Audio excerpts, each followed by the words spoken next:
right, Dory. Let's go over this one more time. We know your memory's not the best. Yep, can't remember diddly. I know. Can't remember squat. That's right. Diddly squat. Diddly squat. Now, up, Dory, over here. Now listen to me. We need to ask for directions. Directions? But you gotta be low key. Low key. Because fish in this part of the reef, very skittish. Skittish. All right? You got that? Uh-huh. You're sure? Yeah. You don't remember a word, do you? Nope. Nothing in my noggin. Okay. Here's a brand new idea. You stay right here, swim in a little circle, forget to yourself.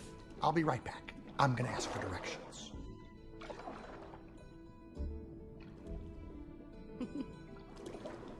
Must keep thinking happy thoughts, happy thoughts, happy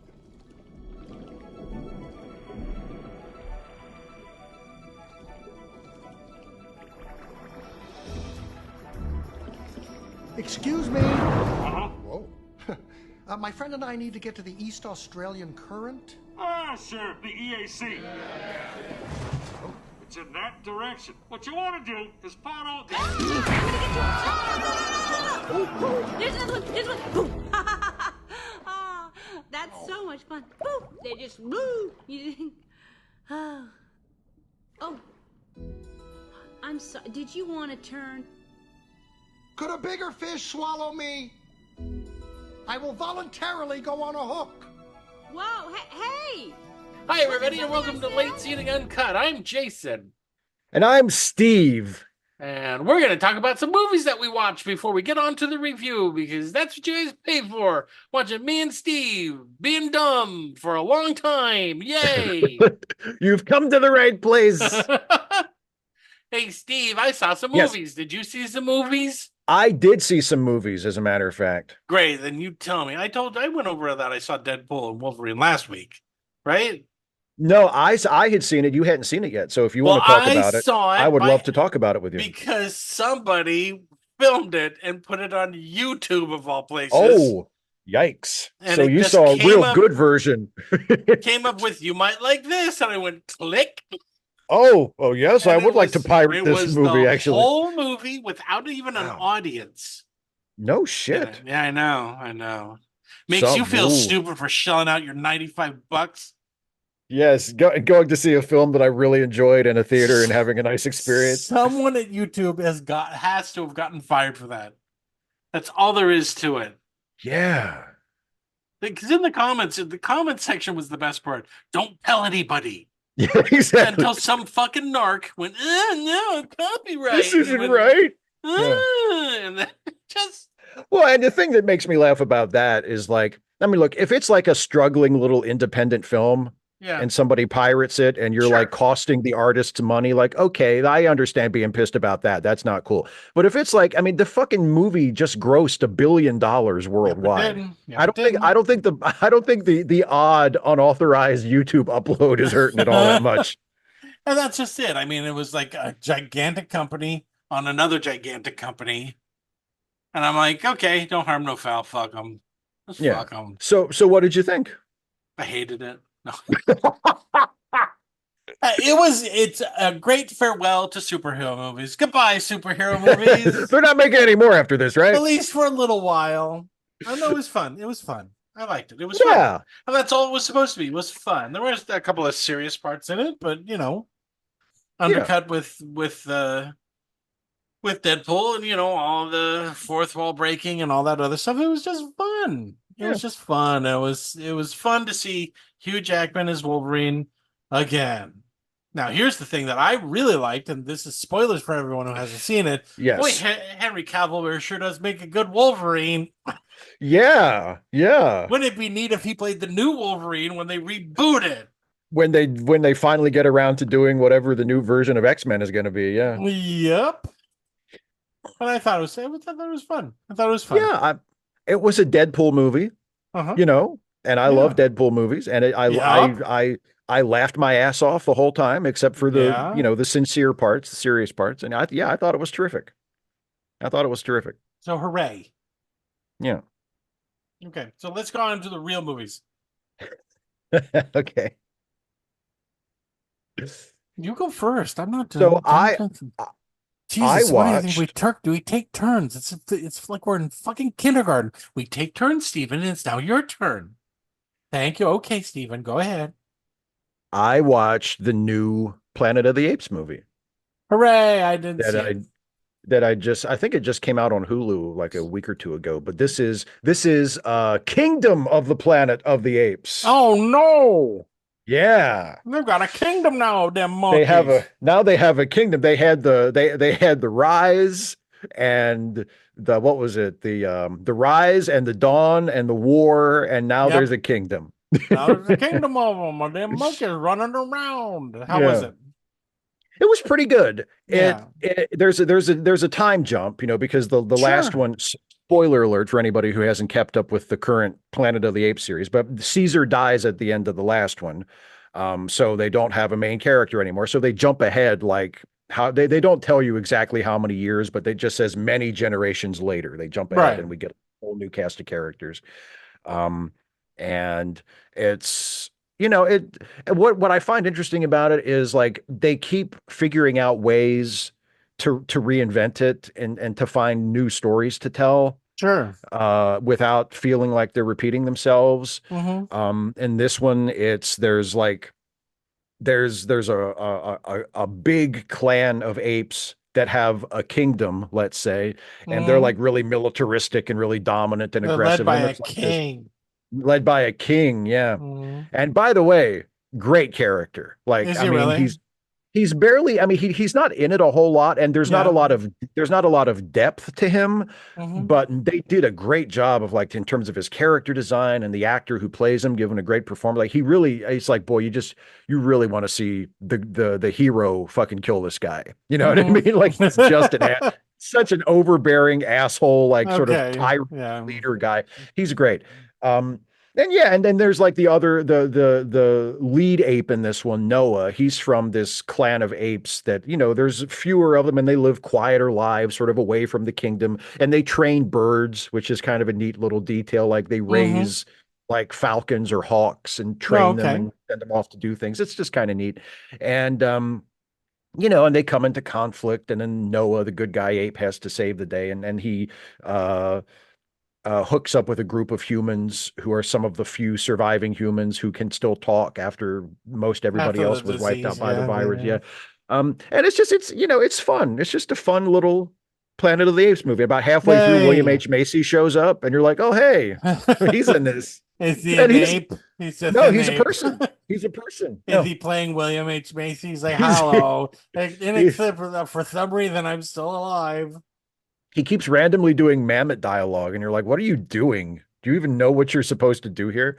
My No, wife's in it's jail. my wife's in jail and I needed work just to keep my mind occupied. And they said, do you want to be in an apes movie? And I said, sure. Can I just wear what I have on? And they said, yeah, fine. You're dressed like a homeless person now. Just show up on the set wearing whatever you have. So that's what I did. And I haven't bathed or shaved in months. And now I'm here to play a character. That's right, a character in a film. Shoot, please? Can we just shoot the scene? Well, that's great. I saw ISS. Oh, okay. The International Space Station, and it is murder in space. In space. Actually, it's a little tougher. So they show the ISS. Everybody's getting along. They're the Russian people, and then there's the United States people. And then one day they look out the window and they see that there's a nuclear war going on. And Whoops. the Russian people get orders to take over the ISS, and the American people get orders to take over the ISS. And oh no, one of the Russian people and one of the American people, they're in love, and then people get killed, and people get killed, and people get killed. It wasn't bad. It wasn't great, but it wasn't bad, It's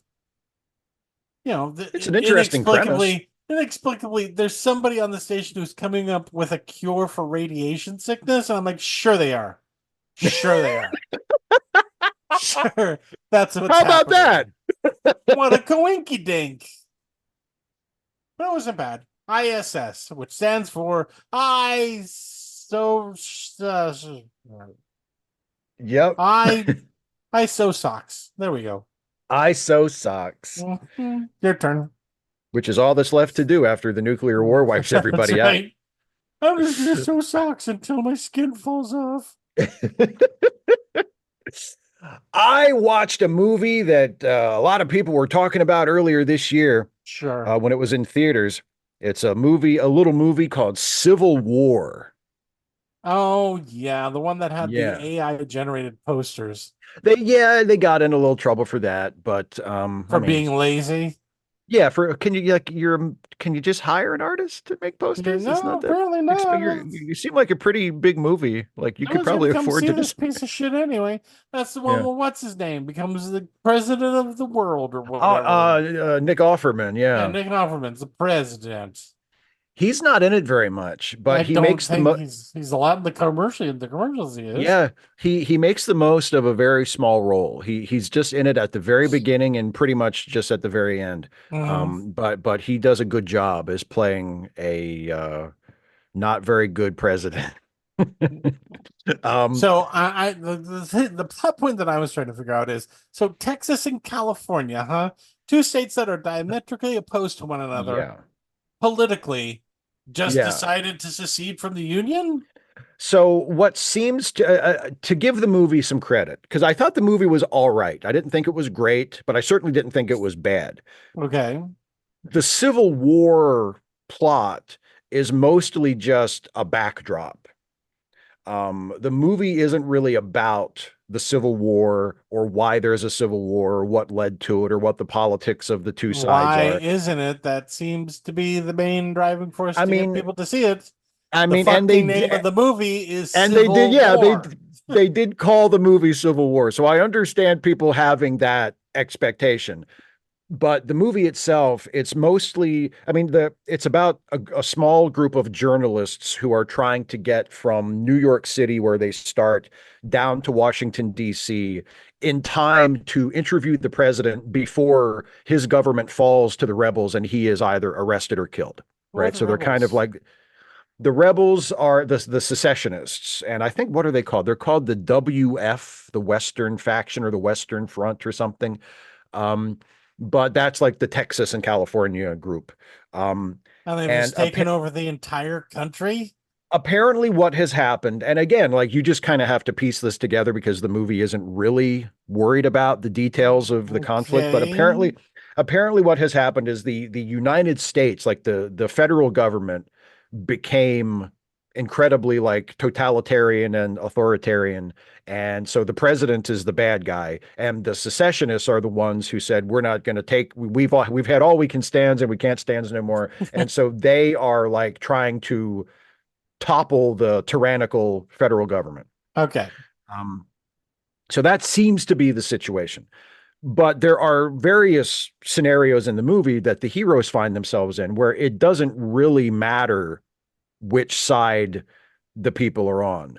Like there's a really well done scene that they give some time to, where they run into a group of two guys who are like soldiers, and they see that like these soldiers have either personally or as part of a larger group, like they've executed a whole bunch of people. Like Okay. they're filling like a mass grave, and then there's this really tense standoff between the journalists and these soldier guys. And it seems like the soldier guys are on the federal government side, Mm, but it's not exactly clear, and it doesn't really matter to the situation. What matters is, oh, it's crazy soldier guys with guns who are looking for excuses to kill people, and here are our heroes sort of at their mercy and having to talk their way out of it. It's it. I feel like making it about a modern American Civil War is almost a distraction, because the story is about journalists in a war zone trying to do their jobs and stay alive and get the story and tell the truth to the sure. people. And making it an American Civil War just feels like, because really the war could have been anything. Like the Yeah, that's story what is, I'm trying yeah, to think from your the war could have description. been anything. Yeah. Yeah. So because the story is about these characters and sort of Hmm. their journey, and it didn't have to be It's an like when American you're in Civil War. Amsterdam and you're looking for a place to go have sex. There's one really pretty girl on the corner luring you in, luring gentlemen in. And that's what the Civil War is to this movie. Yeah. The really Yeah. pretty prostitute outside luring you in, and then once you're in, it doesn't matter You're what's just like, going on. You're oh, just, oh, it's just okay. journalists running around. Yeah. I mean, my point is why set it there. It does that. I mean, yeah, like I understand if people were to watch it and they carry that expectation, and then it turns out the movie itself isn't really about the Civil War, and it's just the Civil War is just kind of a thing that's happening that is part of the setup, Right. and that's not really what it's about. Um, so I get that, and like I said, I feel like that it wound up just being a distraction. But the parts of it that work pretty well, and it was nice to see what feels like a fairly big budget movie, that isn't like part of a franchise, that isn't a sci-fi movie or a superhero movie or a sequel to something or whatever. Like it's its own unique, original, standalone thing. I understand it was a superhero movie because at the very end they pan up into the sky and Superman's I leave for fucking 4 months.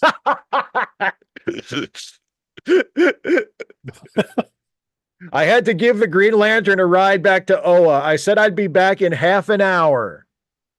Get a little sidetracked, but oh Jesus I Christ. saw a movie called Humane. Ooh, what's that about? It's about people killing themselves. Jason's in a mood. Woohoo! So it's ironic. Okay, so the environment's collapsed. Okay. People are running out of food. Things are scarce. And so the government came up with, hey, if you kill yourselves, we'll give your family a certain amount of money. Won't that be great? Oh, how nice. And lo and behold, most of the rich people don't got to do jack shit. We've got money. We're good. Most of the poor people do it, and they have these squads that show up and then humanely kill the people, right? And then they load them out, and this one family that's very well known, and the family has problems, and the dad's like a news anchor, and they invite the kids over and say, hey, me and your mom, we're going to kill ourselves. The mom chickens out and runs off. So when the squad shows up for the killing, they are like, hey, you guys sign up for 2. There needs to be another one. And then the children fight. It's basically like them fighting over a will. The dad dies. And then they're like, who's going to die? Who's going to die? Blah, blah, blah, blah, blah. Everyone's bad. Everything sucks. It's like the guys who are there to kill people, they suck. The family sucks. One of the kids is not a blood relative. They decide to kill him. He decides to kill them. It's just like Jesus. I know. It was. I mean, here's the thing. It was good. It was still good, but it wasn't like yippee. It was kind of like okay. Oh, a little grim. Yeah. It sounds a little grim. A little grim. Gee, rich people don't have to do a sacrifice for poor people like poor people do. There's a surprise. How unrealistic. But again, it's one of those dystopian things where there's a thing and it's like the purge, but voluntary. Yeah. It's like they voluntarily done. Instead of the purge, why don't you just go and kill yourselves? Okay.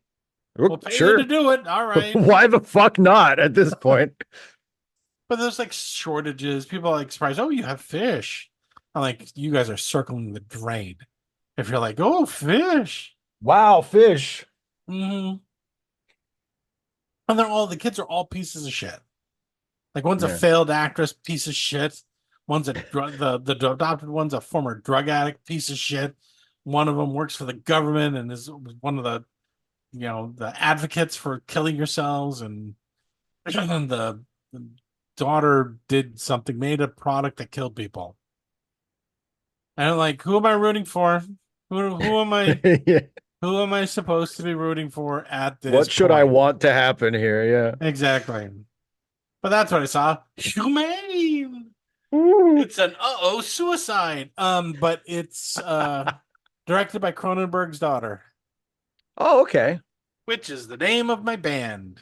Cronenberg's daughter. I think it's her directorial debut, actually. Oh, neat. Okay, your turn. I watched the new Pete Rose documentary. You sucker. I almost watched that too, and I was like, I don't know if I feel like being depressed. Yeah, well, it's for anybody who wants to see it. It's on HBO, and of course, and it's streaming on Max. It's called Charlie Hustle and the Matter of Pete Rose, and it's 4 episodes. To the younger members of our audience who the fuck Pete Rose is. Okay, there's a real easy way. Okay, so Pete Rose is one of the greatest baseball players who ever played. That's true. He still to this day holds the all-time record for most hits in a career. That's true. He was kind of a Uh, goober. um, yeah, and he is not in the Baseball Hall of Fame Nope. and may never be in the Baseball Hall of Fame because he got caught betting on baseball, which is a Yep. big no-no. That's a bad, bad thing. And it was even worse because at the time he got caught, not only was he a player, he was also the manager of the Reds. So he was in a Yep. position to like influence the outcomes of games, and he was betting on the Mhm. games. So he got banned from baseball for life, and he got banned from the Hall of Fame. And that was over 30 years ago. And the reason that he's Yep. still not in the Hall of Fame is because he's a great big asshole. Yeah, he is. And that was the theme of the documentary. There were multiple It should have been points in the called doc. Pete Rose, great big asshole. Great ball player, even bigger asshole. And because the thing, there were multiple, because they had new interviews with Pete, Sure. and they had interviews with a bunch of other people from his life and his career, and from people from Major League Baseball and the Hall of Fame. And one of the recurring themes of it is, if he had just Not for done any of them. well, Fucking yeah. well, Go if he, ahead. yeah, I mean, assuming that he had done all the things that he did, like let's just say he bet on baseball, he fucked up, he broke the rules. There have been multiple administrations of Major League Baseball since he got banned, right? Yeah. There has always been an opportunity for him to apologize Mm-hmm. and to try and make amends Mm-hmm. and to be welcomed back. Like the impression that was given was there have always been people in baseball and in the Who Hall could of Fame, facilitate his return? yeah, who Yeah. could facilitate his and who want to, like, who would Mm-hmm. be very happy to forgive him and to welcome him back. But he's just such an asshole. Yeah. Like he does things where he'll apologize, but then he'll go right back to saying, well, why was what I did so bad anyway? Well, that's not an apology, Pete. And that's not the point, Pete. Yeah, and it's like saying it's like if you kill somebody and you go up to like the kids of the person you killed 30 years later and you say, "Look, I'm Well, I sorry I mean, killed," and you say, yeah. "Look, I'm sorry I killed your dad, but I mean, it's been 30 years. Shouldn't you be over it by now?" Like that's not an apology. And I that's what mean, Pete Rose is doing. it's easier to understand than that. He's just from a fan's point of view, or anybody's point of view. He has one of the greatest jobs in the world. He gets to play baseball for a living. Yeah. He's one of the greatest players in the world at that time. He's one And of the he loved greatest it. players Like he to ever play, and he Yeah, loved playing he baseball. loved We it. could all see it. And he fucked up. He fucked up. And we would forgive him because we're baseball suckers. We'd all forgive him if he would just fucking apologize. And he Yeah. can't do it. No. And that's the shitty part. I've known about this part of about him for a while. And it's like Yeah. all he has to do is say, I'm sorry I did this. Pull a Gehrig, pull something, and be humble and admit Yes. you did something wrong. Admit that he did something wrong and apologize instead of saying, "I'm sorry, but what's the big deal?" which is what he does. I mean, don't get me wrong, Pete. I know that there are plenty of people who've looked the other way while some of these athletes jabbed every needle they could possibly find into every butt crack and Oh, of arm and course. everything. I got totally juiced before going to play a game. But you're angry because you got caught. Yeah. You're angry and bitter because you got caught. And you should not be saying, well, other people did. No, you got caught. You needed to mea culpa your way out of this so that you have a legacy. Because I'm going to tell you right now, when I die, nobody younger than me knows who the fuck you are. Well, no, and that's one of they make that point in the doc as well. Like Pete himself even says, like when he goes and does personal appearances and autograph signings and stuff, he notices how old his fans are now. And they're just getting older. Yeah. Yeah. Because his career, he got banned in 1989. That's a long time ago. And his active playing career was over in like the mid 80s. So people who were old enough to be like big baseball fans when he was still playing are like our age and older now. And Yep. like we're probably in the very, I mean, I was 9 when he got banned, so I'm like at the very, I'm probably one of the youngest people who has a meaningful, memory of who he was. And I barely saw him play, you know.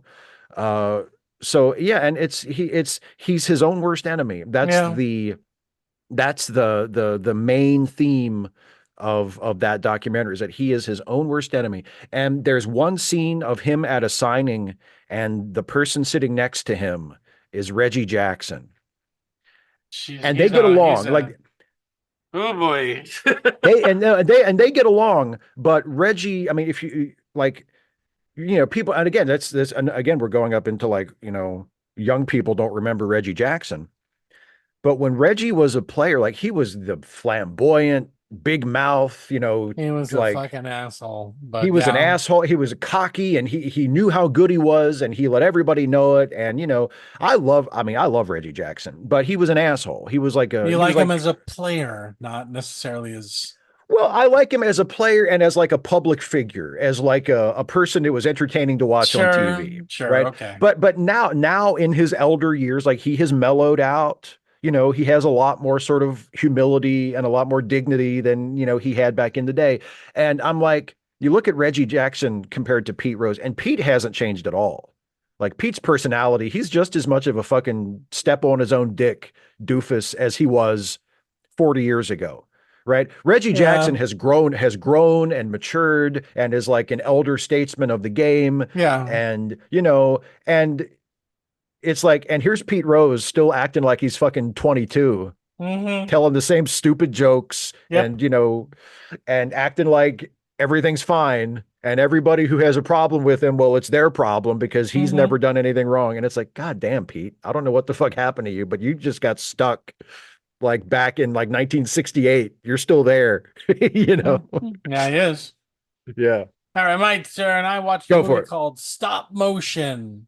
Okay. Or as I called it in my notes, Crazy Animator.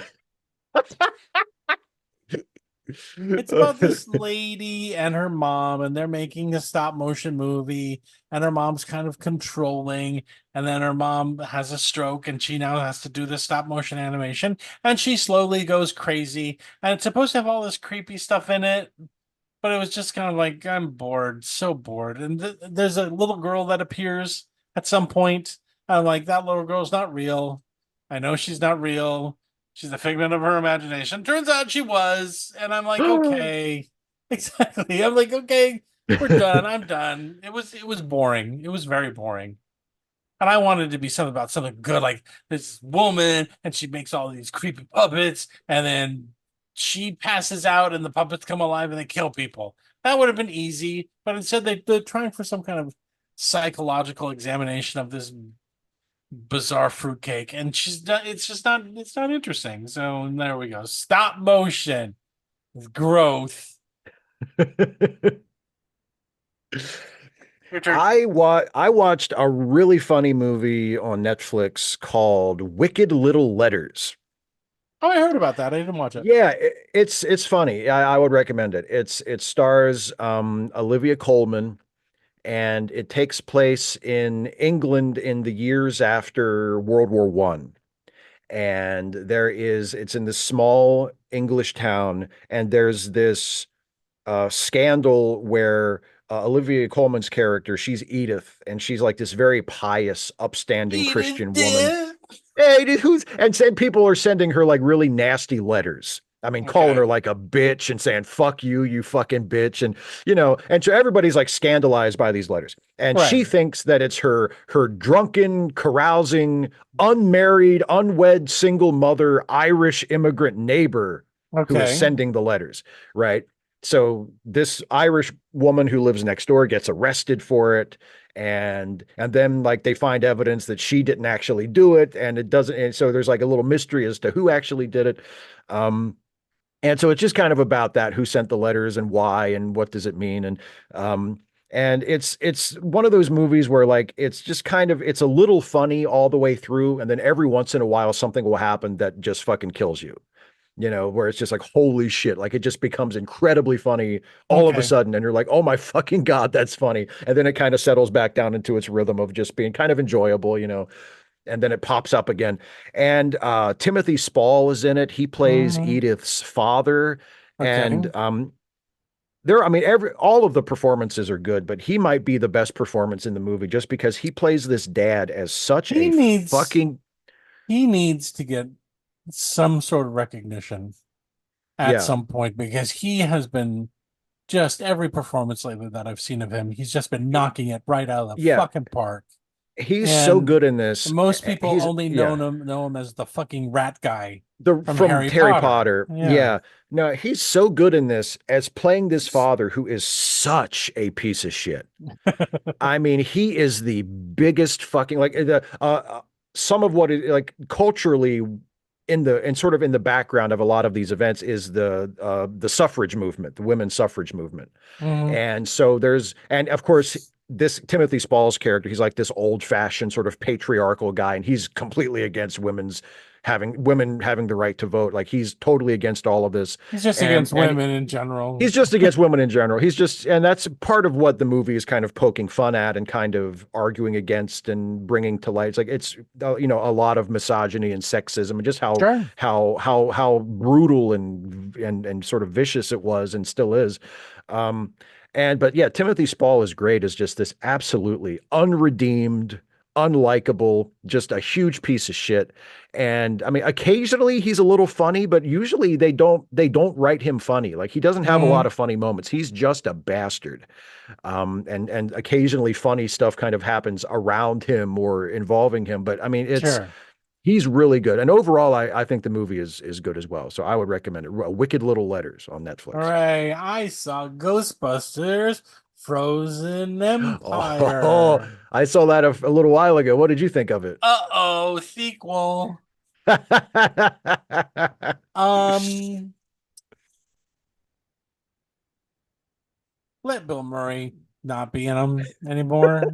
Remember when Bill Murray just kept saying no? Why did that have to end? How about we just have the olds not? Just have the olds not show up anymore. Yeah.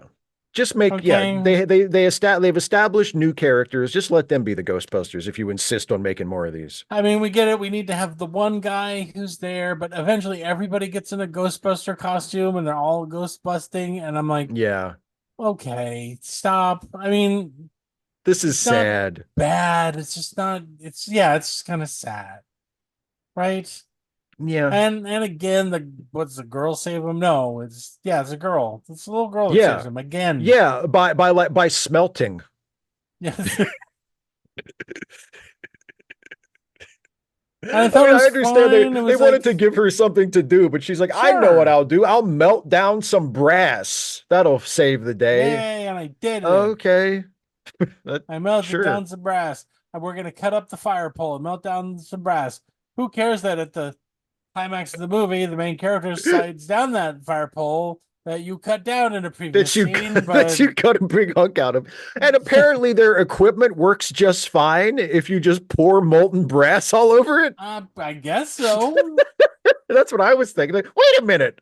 This is like a high-tech mechanical device that like generates nuclear energy out of. She can just pour molten brass on it and it still works just fine. But none of that really matters. We're not looking for scientific accuracy from a Ghostbusters. No, it movie. doesn't. It's not important, but it's just But just the sheer number of goddamn people, the sheer number of people in it. Walter Peck is back, except now he's the mayor. Of course he still is. Wants to shut down them Ghostbusters. At least they didn't send him to jail again. No one got arrested again. Yeah. But once again, all the ghosts get loose in New York again. They go crazy again. And they gotta bust them again. I'm like, okay. Yeah. But this super ghost makes everything cold. Yippity doo. And like they barely even got around to that. No, Did you I notice know. that? Like the movie is named Frozen Empire, and the Yeah. villain is like guy who freezes stuff, and that doesn't even come in until like the And he's last 20 minutes. Like yeah, they and just barely got that in. he's kind of sidetracked for a lot of it. Yeah. It was fine. It was fine, but not needed. You Yeah. know, Yeah. I didn't if you're think it gonna was make awful, another but yeah. Ghostbusters, get away from having to have all the original Ghostbusters having to be in it for fan service or whatever. Yeah. They're old. Look how old they are. Yeah. Look how fucking old Bill Murray is. Let him take a nap, for God's sake. So that's what I saw. Steve, Yeah. I watched a movie called Am I Okay? are you? I'm okay. I am. Yeah. Okay. I'm fine. But am I okay? What Oh, that's attracted the me? one that had the crying woman on. I was like, do I really want Yeah, to oh see yeah, a that's the movie the the, with the a thumbnail. crying Yeah. woman on It's a comedy. it? Yippee. About what? What attracted me to it was it's co-directed by Tig Notaro. Okay. And I'm like a big Tig Notaro fan, and I Sure. thought, okay, I'll watch this. Um, and it's all right. It's pretty good. Again, it's kind of like Wicked Little Letters, where like it's not laugh out loud funny, except every once in a while. Yeah. But it stars Dakota Johnson, and she's a woman who, yeah, and this is a good movie she's in because I I'm watched her in kind of Madam glad, you Web, know and what? I'm kind of glad that she is getting movies outside of those fucking 40 oh, days the of fucking fucking 50 each Shades other. of Grey, yeah, the 50 Shades of 120 Days of Sodom or whatever that was. I don't know. house mom Yeah, pornography. I'm just glad yeah. that she's finding other stuff Well, and she's not terrible in it. no, You she's know, good. Like the thing about her, I'm hoping that she kind of ends up in like a Robert Pattinson type position where yeah, people realize like, oh, she's actually really good. yeah, And it was just that she first got recognized being in this really shitty franchise. yeah. But if Pattinson got you, off by not by doing porn for 11-year-olds, which didn't entail him getting completely naked. But she that's wound up right. for She porn for actually, middle-aged women and yeah, or yeah, or strange men who found it yeah. so fucking ugh. Anyway, But yeah. no, she's good in this. She plays a woman who discovers, or I guess maybe admits to herself finally in her early 30s that she's gay after kind Okay. of denying it for like her entire life. And Sure. so she and her best friend, who are like sisters, like her best friend is like, okay, we're gonna get you laid, you know. But it doesn't really go in that direction. Like it doesn't follow a standard sort of It's not a rom-com teen sex plot. comedy. No, no, like she has a crush on a girl that she works with, but and the girl she works with is kind of flirty with her, but she's not sure what that means. And so there's a lot of sort of interpersonal stuff and relationship stuff, and it has Sure. its funny moments. And the characters are all really likable.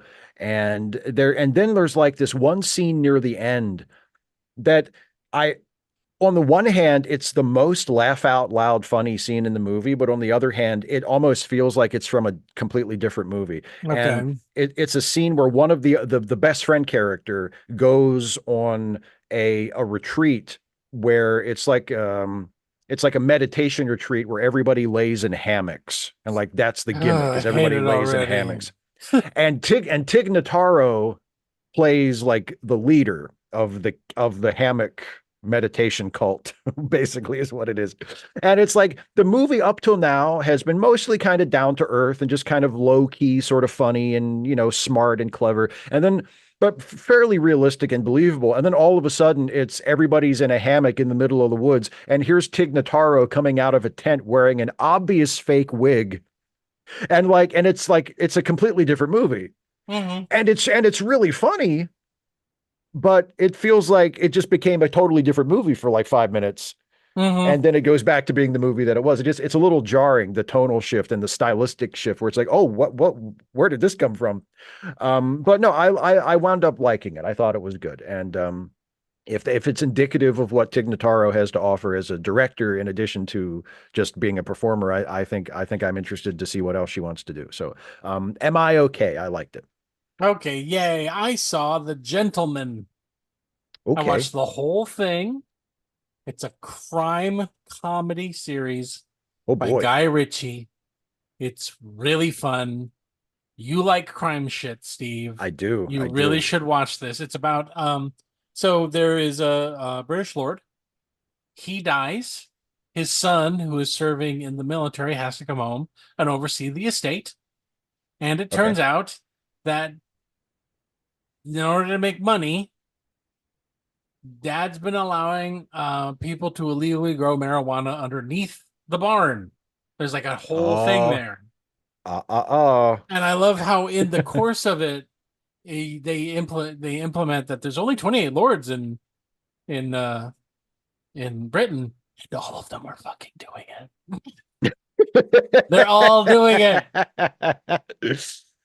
No, but it's great. You know, there's crime bosses, and So if you like British crime stuff, Yeah. then definitely watch this. This is really great. I don't remember the name of a single person that's in it, but it's one of those things where he's trying to do one thing to get everything straightened out. His brother is a piece of shit, drug addict, alcoholic, who owes like $8 million to the mob. Jesus. And so it's like he tries to do one thing, and then things just get worse and worse and worse. His brother kills somebody. It's just good. It's just good. So I'll check it out. It sounds good. You check it out. The Gentleman. Okay, Steve, what else you got? I got one more, and this was my nostalgia fix this time. Last time around, I watched Vision Quest, and I was still in an 80s kind of mood. Sure. So I had to do it. I watched, for the first time in many years, I watched Space Camp.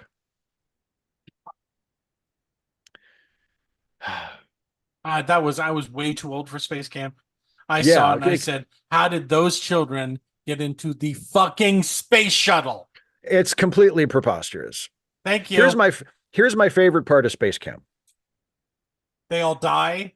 Actually, they don't die. They make it back safe. But here's my favorite part of Space Camp. Okay, this is the part that had me. Been the shuttle floating with children in it around the Earth, that no one says anything while they orbit by it. Everyone be quiet for the children. It's like when you pass Green Boots when you're going up Mount Everest. You pass like the Rainbow Valley with all the dead hikers, and you're just like, keep going, keep going, look down, don't look to the sides. But no, what made me laugh watching it this time, because again, it's been a long time since I watched it. When I was a kid, I watched it over and over again. I loved it, and it's been a long time since I've watched it. So there's that little fucking robot named Jinx. There's a robot in there. And there's a robot, and there's he a facilitates robot in this movie. Named Jinx. And he facilitates the entire plot. Like nothing happens except for Jinx sort of making things happen, right? Here's what I notice about Jinx. Did Jinx try to kill these children? No, he didn't. He was trying to do them a favor, see, because one of the kid that he sort of bonded with, wanted to go to space. And so Jinx was trying to help him by engineering things so that the shuttle would actually lift off and take them to space. Jinx thought he was helping, see. But anyway, so here's what I know. Self-aware, living robot. Yeah. In 1986. In 1986. Okay. Everything else in the movie is realistic. Old glue and Barbie dolls. And he's like, what is his name? I have to see a picture of him. Jinx. Everything else in the movie is realistic in terms of technology, in terms of what life was like in 1986. Everything else is completely realistic, except in 1986, NASA has built an artificially intelligent robot that is truly artificially intelligent, that you can have a conversation with, that you can have that you can have a conversation with, just like a person, right? And it'll understand what you're saying. And they have this robot working as part of the maintenance crew. He's basically a custodian at space camp. So they have created this breakthrough, world-changing technology. And they've but he doesn't work quite the way they expected he would. So they're like, what should we do with this artificially intelligent robot that we've made? I know. Let's just have him be like the handyman at space camp. And that's what he is. How come two of the kids look like they're 35 years old? Yeah. Oh, that's another thing. Yeah. Leah Thompson is in it. She's kind of the lead, and I'm not sure how old she was at the time, but she was older. I'm pretty sure she was older than her character was supposed to be. I think all of them except for little Joaquin Phoenix, Yeah, I was gonna say who wasn't even going by Joaquin at the time. He was still being billed as Leaf Phoenix. Leaf.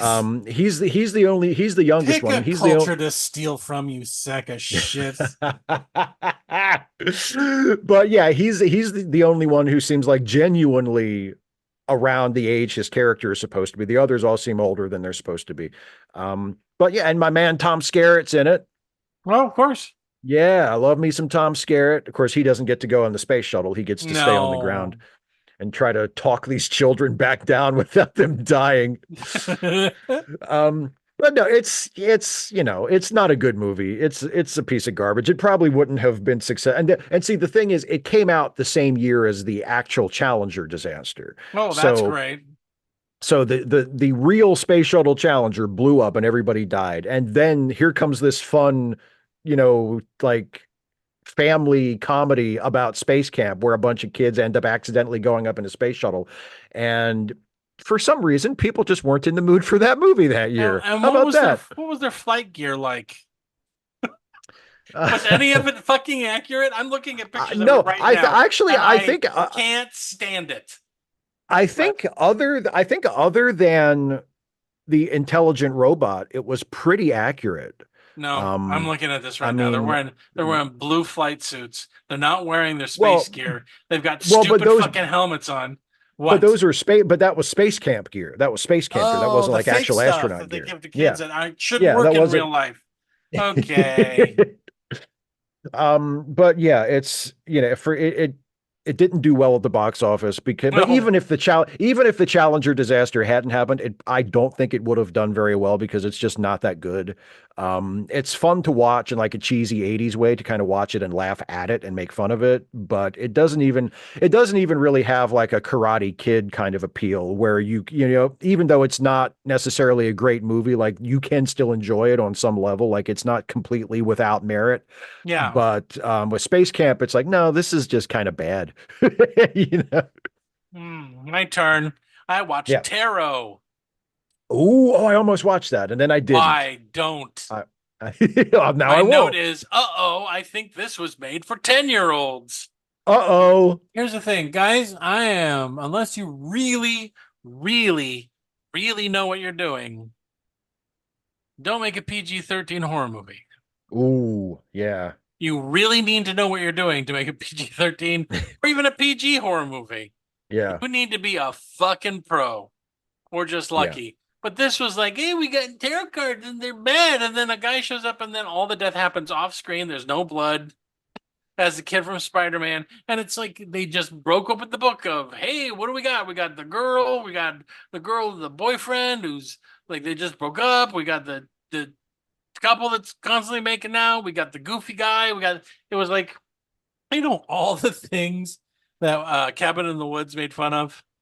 Yeah. And they just said, let's do it right in there. They said, hey, look, someone put up a primer on how to write one of these movies. Duh. And that's what they did.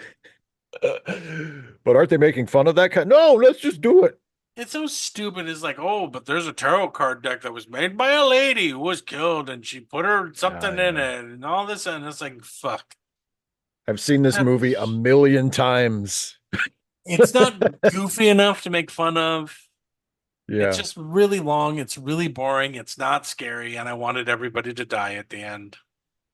That was it. It's not the ideal reaction you want your audience to have. Also, don't do a horror movie based on something that people do, like tarot or Ouija board or whatever. That's what I'm waiting for. I'm waiting for Pinochle, the horror movie. Yes. We could do a German one. What's the German card game? I can't remember. Canasta. Canasta. What horrors lie in wait for those who play? Canasta. Only old people would watch that. Oh dear. It'll give some of the older actors in Hollywood some work, I watched Gin Rummy and I loaded my Depends. Gin Rummy, and it's got like the scary, like the thriller font on the poster. He went crazy and he stapled all the cards to his body. They call him Gin Rummy now. See, I can write these fucking in my sleep. in my fucking sleep. And when right before he kills somebody, he goes gin, and then he like They stabs open them an old cuts person's their head off room or and the something. body falls down and just cards start falling out of its mouth, out of their mouth.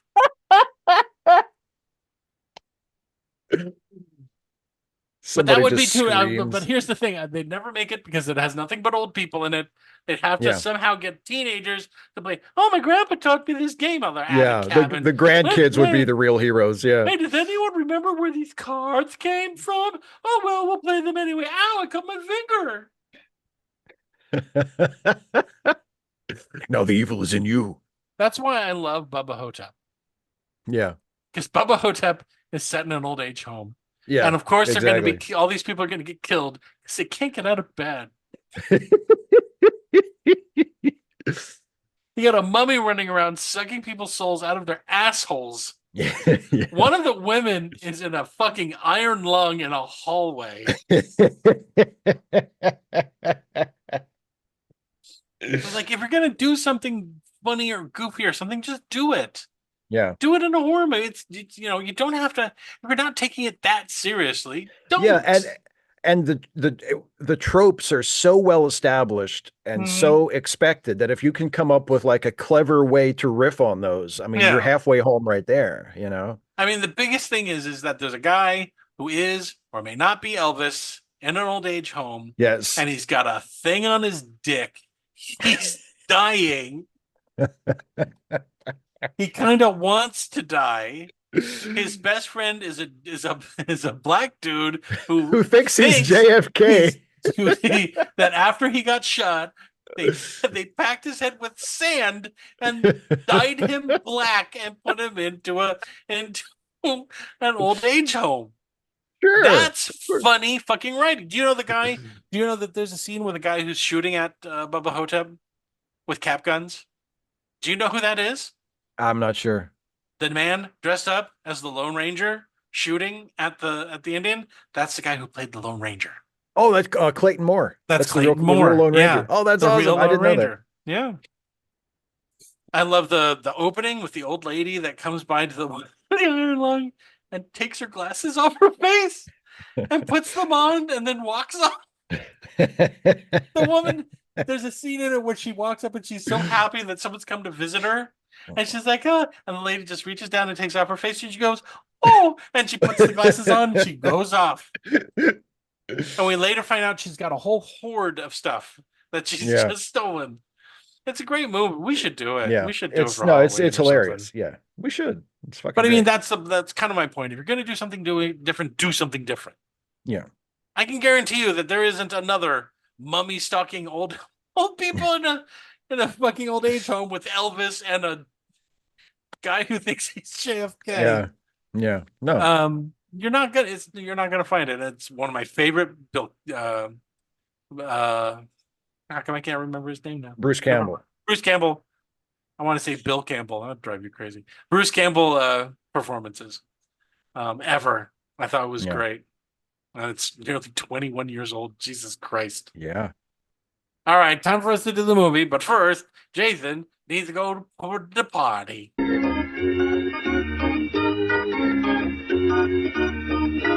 Okay, I know what we're doing. Oh, boy. Okay, you're going to walk up to me. You're going to say, oh, boy, Finding Nemo sure was good. I'm going to go, uh-huh. You're going to go, what you doing? I'm going to say, eating lunch. You're like, what are you having? I'm going to say, fish. Okay. Okay, that's it. Okay. That's gold. It's comedy gold. I'm not going to pretend to be a fish for nobodies. You understand me? I gotcha. Okay. And it's a nice dark joke. Okay. In 3, 2, 1. Oh, hey, Jason. Hey, Steve. Oh, man. Finding Nemo sure was good, wasn't it? Mm-hmm. Yeah. What you doing? Having lunch. Oh, yeah? What are you having? Fish. That's it. I go no. And the audience is like, Jesus fucking Christ. Live with it. Live with it. We ate the fish. We ate Nemo. We ate Nemo. We didn't even want to. We just did. He was caught in our dragnet. Everyone in this movie was in our dragnet. He was. Even the fucking turtle. Live with that. He was on a sushi platter that I ordered. I just wanted once for some animal to eat we can do it later, but I just wanted once. Yeah. Okay, let's go. Ready? Okay. Hi, everybody, and welcome to Late Seating. I'm Jason Harding. And I'm Steve Shives. And on this show, we take a classic movie and see if it lives up to its reputation, whether that reputation is good or bad. And this time around, its reputation is classic. It's a children's classic, Steve. Yeah. Do you think, I was thinking, as I was preparing my notes for this, is this maybe one of the most, if not the most beloved movies that we've ever done on this show? Like, I mean, Pixar's got a few of them. That's true, but I mean, we haven't done The Lion King yet. Yeah, that's we true. haven't done The Lion King yet. No, they do, and we did Toy Story. Yes, but I mean, of the two, I mean, of their earliest movies, this one hits pretty hard.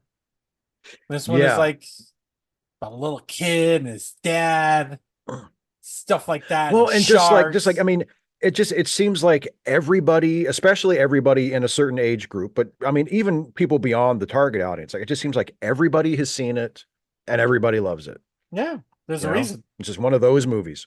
We're gonna get to those reasons in a second, right, Steve? Yeah, but first, we sure are. You got trivia. What's a trivia, Steve? I do have. Well, you mentioned The Lion King.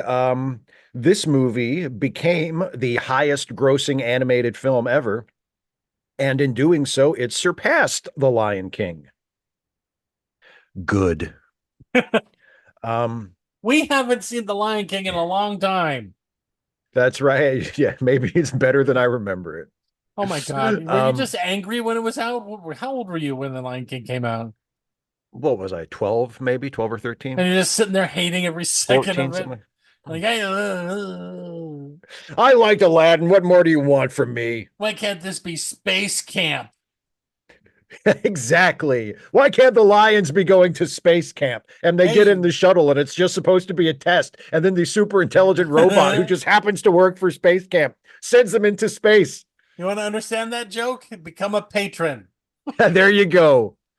Or just watch Space Camp, because that is literally the plot of Space Camp, except with lions. There's no lions in it. No, that would have been so much better if they were stuck on board with a lion. Just one real lion floating around, just killing people. Yeah. Terrified and pissed off. Anyway, what was the point? Okay, well, that was it outgrossed. It became the highest grossing animated film, and the record that it beat was The Lion King's.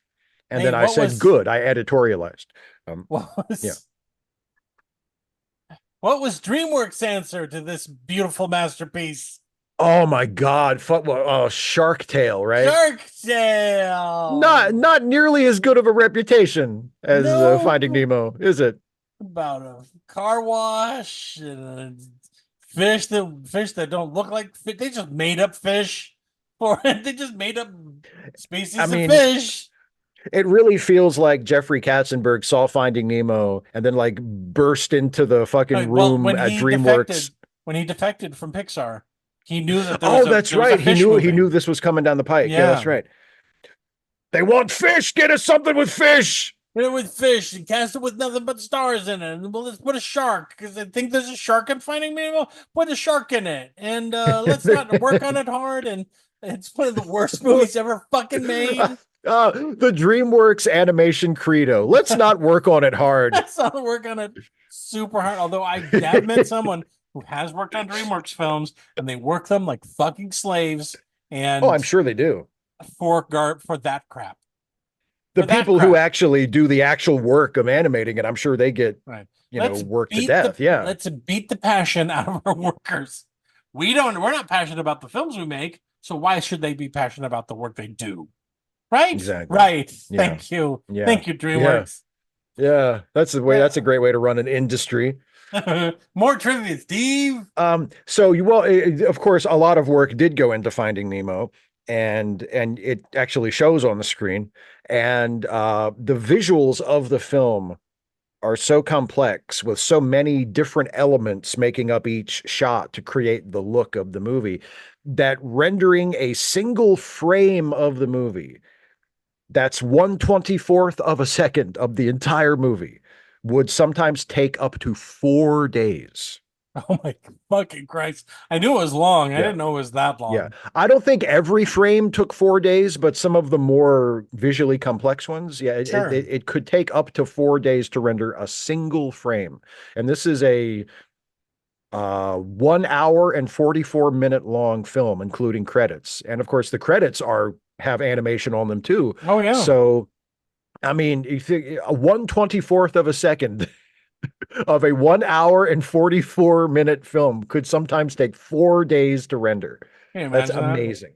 Hey Steve, how long did it take to render 1/24th of a frame for a hand-drawn animated? It didn't take any time. No, it did take time because the people had to draw the cells. Well, they had to draw it, yeah, but color the cells and then photograph the cells. They had to paint the backdrops.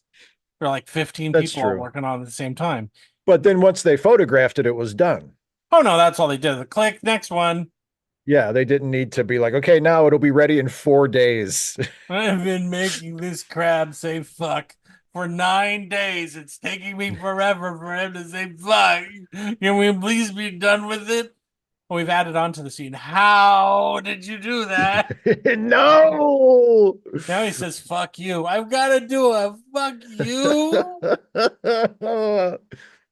What is this for? Rumor has it. So many of you have probably noticed, and this happens on video games as well, that they will put production babies up. Right? They'll put the names of babies that were born during the production. Oh, yeah. Yeah, that was in this. Yeah, in the credits. That means that none of the people who worked on this movie saw those babies being born. Yeah, and I mean, I know, you mentioned it. I noticed it in Finding Nemo. It's a long list. It's a long list of babies. It's a lot of babies. I got home long enough to fuck my wife and get her pregnant. I gotta go back and chain myself to the desk. I'm told that she gave birth at some point in the last few weeks. Your wife died in childbirth. Okay, but I've got to finish this fish All saying right. fuck you. I gotta finish making this fish say fuck you. Please. Can somebody tape the funeral for me? Art used to be fun. Please, somebody kill me. This was my dream from childhood. Now look at me. All right, next trivia. All right. So this was a very popular movie, and I know there were some real world consequences as a result of the movie that were not actually the fault of the movie, but were rather the result of ignorant dipshits who saw the movie and missed the point. Sales of clownfish and blue tangs. Oh my God! Which are the species that Marlin and Nemo and Dory are in the movie. The most prominent fish. They skyrocketed in the wake of the film's release. A bunch of people wanted these fish as pets. They wanted their own Nemo. Especially at dentist offices. Yeah. They wanted to have their own Nemo and their own Dory. And since these are tropical fish that need very specific care and conditions in order to survive in captivity, most of them died. And this was in response to people seeing a film where a major subplot involved a group of tropical fish trying to escape being in a tank. That's right. But like I said, most people missed that part. Yeah. Like I said, dipshits. Having volunteered at the SPCA, this happens every single fucking time there's any kind of animal in a movie that includes exotic pets. Yeah. That includes lions and cheetahs and God knows what else. Yeah. Because some fuckhead thinks I can raise a lion in my apartment. Yeah, that'll be fine. It won't grow up to weigh like 800 pounds and want to kill me. And on the other end, there were some people who had fish as pets and saw the movie and felt guilty and chose to release their fish into the wild. Which is not an ecological disaster. Which is not a good idea to do in any way. But but some of them apparently decided to do this by flushing them down the toilet. Again, dipshits. It's a movie. It's fiction. The character saying the line is a fish in a tank who has no way of knowing this. All drains do not, in fact, lead to the ocean, at least not directly. Most of the time, if you flush a fish down the toilet, it's going to die. Uh, if this had not been a Disney movie, Yeah. Nemo would have died when he got flushed. We would have cut to a scene of a fucking sewer rat eating his corpse. Yes, exactly. And by the way, the fish in the filthy tank probably would have died too when they made the tank get dirty on purpose so that the guy would have to clean it so they could escape. My favorite scene in this whole fucking movie is them floating in their bags in the ocean, going, now what? It's such a great ending, and it's like, oh, that's kind of a dark ending for this like feel good yes, movie. It's like, holy shit, how are they going to get out of those bags? Suffocate. I think that's why they had them show up in the credits to sort of reassure people, like, oh, they got out somehow. Now they're fine. What does that mean? Are they gonna die, mommy? Because that's such a great dark ending for like such a heartwarming movie. It's like now they're stuck in their bags forever. They're gonna die. They're just gonna float there. The facial expressions of the fish were based on real life facial expressions of dogs. That's how they got the fish characters to be so expressive. They studied the facial expressions of dogs. Dogs don't have facial expressions. What the fuck are you talking about? Exactly. No, dogs are they're such famously unemotional animals. Smoking. They're such famously unemotional animals. They just kind of sit there and stare and don't have any expression. Mm-hmm. They just wanted to stare at dogs for a day. Yeah, that was some animator shit. I think we should spend some time with dogs to really get the feel of the animal expression. You know something, John? I think we need to help us understand better and to be able to better animate these fish is we all need to be sucked up by prostitutes, John. That's what we need to get in touch with that joyful part of our That's emotions. Right. That's right. Yeah. I want to feel like a kid again. Please order a prostitute to come and suck my dick. I want to feel like a kid again by getting my cock sucked by a prostitute. I've been lead animator on this fucking movie for 3 years. Apparently, my wife has had a child, and I've been drawing a fish saying "fuck you" for 4 months, John. For four goddamn months. Can we please just hire a prostitute to suck my dick? I'll put a wig on her. I'll call her my wife's name so that I don't go crazy and kill every single motherfucker on this floor in the animation wing. If I have to render one more frame of one more goddamn fish. I mean, here's literally my life. Move him exactly 0.5 millimeter. Push a button and sit here for 4 days. Come back in 4 days. and then the fish's eye blinks another little bit and it's almost closed. At the end, there's little subliminal messages, little scenes of a guy hanging himself in an animator studio or something. Like, damn, this is grim. Well, I could have sworn I just saw a frame that said "Go die." I don't think you saw that, dear heart. That's not true. Pretty sure. Okay. Anyway, more I'm gonna freeze frame the Blu-ray and find it. It was the third film to win the Best Animated Feature Oscar and the second good film to win it, because of course the first was Shrek. Well, why do we have to keep talking about that? And then the second was Spirited Away. That's true. And then the third was this. So it was the second good movie to win best animated picture at the Oscars. That's true. And of course we mentioned how popular it is. Here's how popular this movie is. And I checked into this, and this is still true, I believe, to the present day. The best-selling DVD of all time. Yeah. And it's not even close. Really? Finding Nemo has sold close to 40 million copies. Wow. The number 2 movie, which I think is another Pixar movie, has only sold like 20 something million. It's like the high 20 millions, which is still like fucking nuts. But yeah, it's Finding Nemo is far and away the best-selling DVD of all time. It was a runaway hit. It really was. Yeah. I mean, everyone was talking about Finding Nemo and how great it was. You're going to see just how great it was in a second. All right. Any more trivia about this stupid fish movie? That's it. My turn. It was directed by Andrew Stanton, who also directed Finding Dory. Right. Okay. I mean, can you imagine? I have to go work 6 years on this next movie. Bye, everybody. Yeah. I mean, like it shows on the screen, like the quality of the work is incredibly high. Like you can be so proud of it. But yeah, it's like that's you only live so long.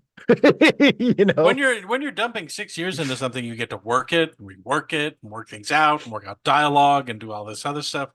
You know, a lot of the production crew wind up being voices of characters in the movie because they were doing the voices while going over the storyboards.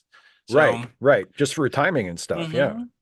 Screenplay by Andrew Stanton and Bob Peterson. Bob Peterson also worked on Up, which I fucking dare you to watch that goddamn movie and not cry. If your grandparents are dead, I dare you to watch that fucking movie and not cry. Yeah. Also, David Reynolds, who co-wrote A Bug's Life, which is, you know, just a ripoff of The Magnificent Seven. Fuck them. Yeah, that's right. It's a good movie. I like that movie too. Oh, I love it. Unfortunately, as he who shall not be named in it. Kevin Spacey's in it as one of the voices. Yeah, he is. But, you know, he's in a lot of stuff that we have to kind of just sort of accept now. Do you think there's like a blooper reel of him screaming something about molesting children? I hope so. Okay. I hope so. I hope it's somewhere. Starring, produced by Graham Walters. Nothing. Starring Albert Brooks as Marlin, and you know him from Broadcast News and Defending Your Life and Drive. And this is what I mean by casting the right person for the right role, not based on how big of a fucking celebrity they are. Yep. Most people know Albert Brooks as a grown-up comedian who does grown-up comedian movies, not something that the kids go, nah, yay. I know Albert Brooks because I love him as an actor and a writer, and I've loved his movies. But most other people don't give a shit. Who did they have for Shark Tale? Who was the lead character in Shark Tale? I believe that would be Will Smith. Yeah, boy, that's not choosing a hot actor to put in your movie. No, not at all. Ellen DeGeneres as Dory. I'm not talking about her because, boy, oh boy. There has been a fall from grace since this film came out. Fucked her career right into the ground, didn't she? Yeah, and it's one of the few celebrity scandals where it's just that she's apparently just a huge asshole.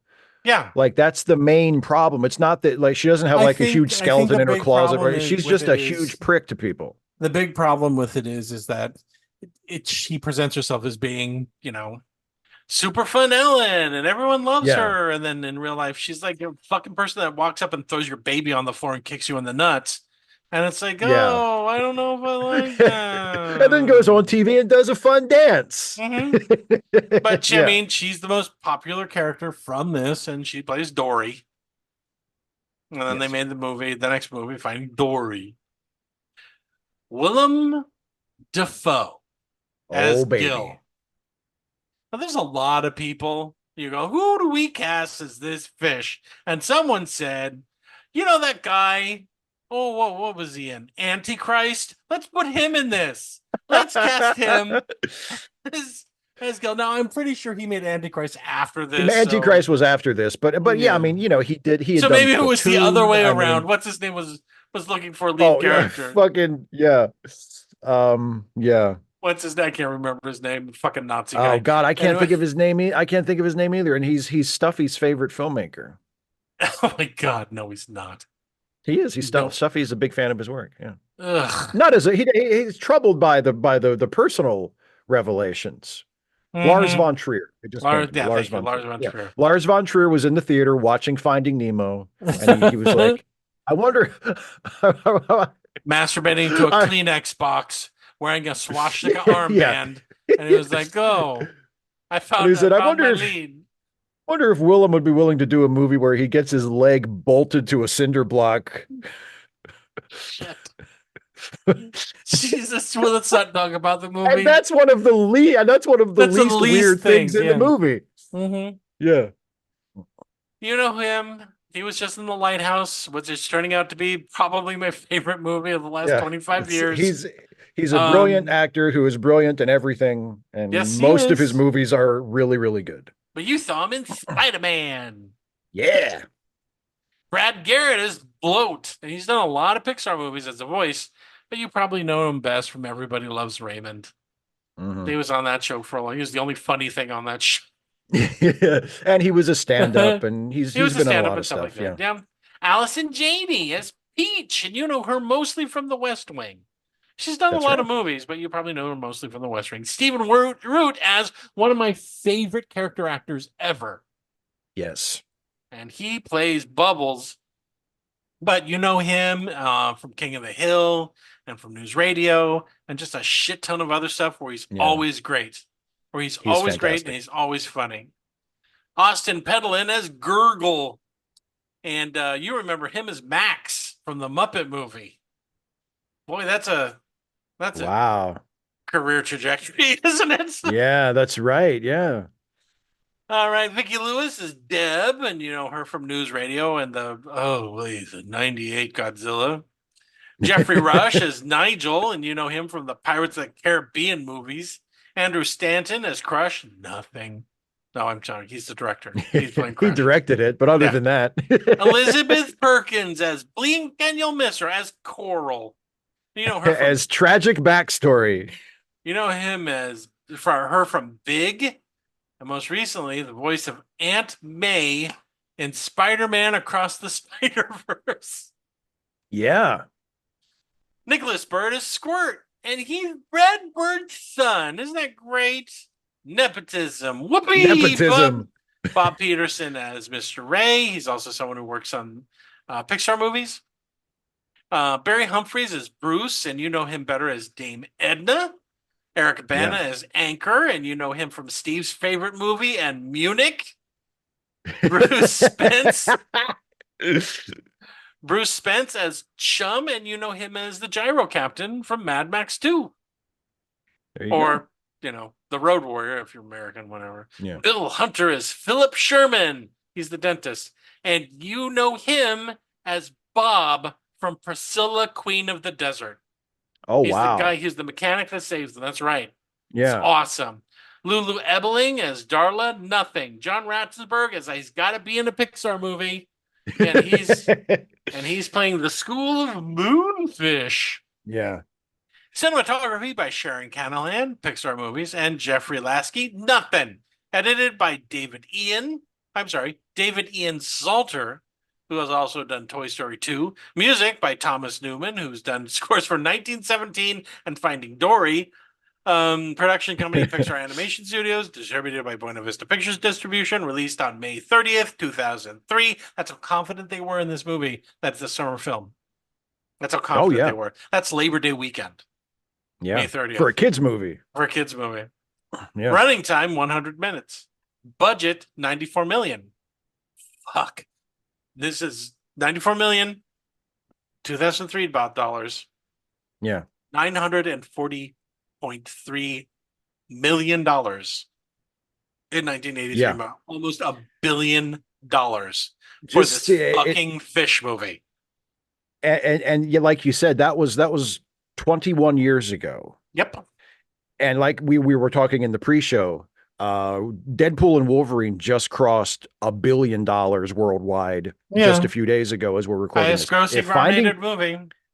If Finding Nemo came out today, I mean, it made almost $1 billion 21 years ago. Just the amount of money this movie would make if it came out today is unfathomable. I mean, it would blow everything. I get that joke, unfathomable. Because it's about the sea. It's about the sea. All right, you ready? Yeah. Let's me and you put on our scuba gear and let's kidnap us somebody's kids. Yeah, baby. As we swim into the world of Finding Nemo. Steve, take it away. Okay, so there's these two fish, right? We're in a coral. We're in a coral reef. We're in a coral reef. Set the scene. God damn it. We're at a coral reef. Okay. In the ocean. Yeah, put some heart into it, God damn it. There's these two fish. They're two little clownfish, and they're in Oh, love, and their names are and they Marlin and Coral. that's right. And they just fucked. They just And fucked they're yeah, hard, and she just and squirted eggs all over she just everything. squirted eggs all over everything. And they live in a sea anemone. And Marlon squirted his sperm all over him. Yep, Marlin moments before the film began, Marlin has jizzed all over Actually, these I think hundreds of it's eggs. been a little while because the eggs are kind of developed. Because they're almost they're far along enough that they're like naming them. Right. And so everything looks like it's going great. And these two fish are going to be so happy and they're going to raise a big family. And then you remember, uh-oh, it's the opening minutes of a Pixar movie. Something awful is about to happen. One of those two parents, both parents cannot live. Yeah. And so what happens is they're underneath their home looking at their eggs, right? And then they swim back out and they know and they're like kind of, like chasing each other around and just, kind of getting ready to have being sex fun again. and they're probably going to fuck again. Yeah. Yeah. And then all of a sudden they notice everything's quiet and they look outside dun. and all the other like sea creatures that were just around doing stuff are gone. They're hiding. Yeah. They're nowhere to be found. That's right. And they look up and there's a fucking barracuda. Oh no. And it's floating right nearby. Barracuda. It's very tasteless that they put that in the soundtrack for this scene. But so Marlon's like, come on, let's go hide. And she's like, but the eggs. And Marlon's like, fuck There's you, I'm gonna hide. Nothing you can do. That's a monster. Yeah. So Marlon goes and hides. And then after a little while, he comes out and he's like, oh, I guess my wife and all my would-be children are dead now. Because that's what happened. They're all dead. He ate his wife, he ate all of his babies. They're all gone, except and of course, Marlon is distraught. He's, absolutely devastated by this. As I imagine are all of the little children in the audience, and this movie's been on for 5 minutes. And but God Marlon performed an abortion, which is his right. This sort of thing happens in nature all the time, honey, all the time. Doesn't matter that barracudas seldom ever go to the reef because they're a deep water fish, but okay. Yeah, whatever. This one was lost and it was hungry and it took its fucking we should feel sorry for the barracuda. Oh, he's lost. Exactly. Who's the villain here? Hungry barracuda man. What was he supposed to do? Not eat the adorable fish? There's only one fucking retarded. Whoops. Now, how dare you, sir? There's only one damaged, differently abled. There you go. Egg left that's got like a scratch on it. There's a terrified little fry in it, and he's like, "Don't worry. I'm sure I'll keep you safe. I'll keep you safe, my little Nemo." Oh, yeah, he names it Nemo. Cut probably about 3 weeks or later, because this is the other fish. Given the life cycle of fish, not it's supposed to feel like a long time later by human standards, but by fish standards, probably not all that long. But and Nemo's waking his dad up because he gets to go to school. It's the first day of school, and he finally gets to go. And we get the impression that his dad is very reluctant. He's like, "You don't have to go. Maybe you can go. Yeah, you can go next year. You don't have to go this year." Because he's kind of afraid because his kid has, it's implied because of the damage from the barracuda, one of his fins is smaller than the other. Yeah, he has. They call it his lucky fin. Yeah, and because Gil is carrying along a lot of post-traumatic stress disorder, and he's become a helicopter parent. He wants to protect. He's a helicopter dad. He doesn't want him to go. Yeah, yeah, but they agree to go. He goes there and he meets a whole bunch of other really adorable fucking baby things. In the coral reef, little baby octopus, little baby seahorse. Yeah. One of them introduces himself as saying, "I'm obnoxious." Yeah. Which one is? I can't remember which one it is. My name's Gil and I'm obnoxious. Yeah. But their teacher is a manta ray named Mr. Ray. Mr. Ray, that's right. And they're all going to go on a field trip. Ray. They're going to go on a field trip, right? That's right. For the first time, they're going to go and see, what is it? They're going to go see the drop-off.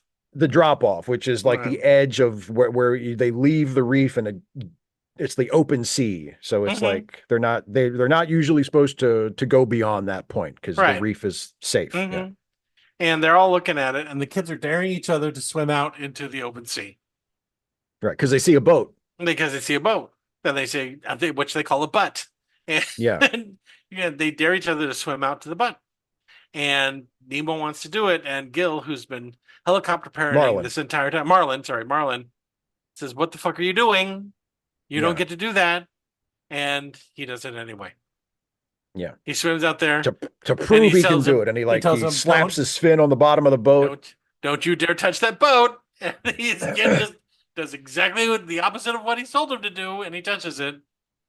And then what happens? He runs afoul of a vacationing dentist. That's right.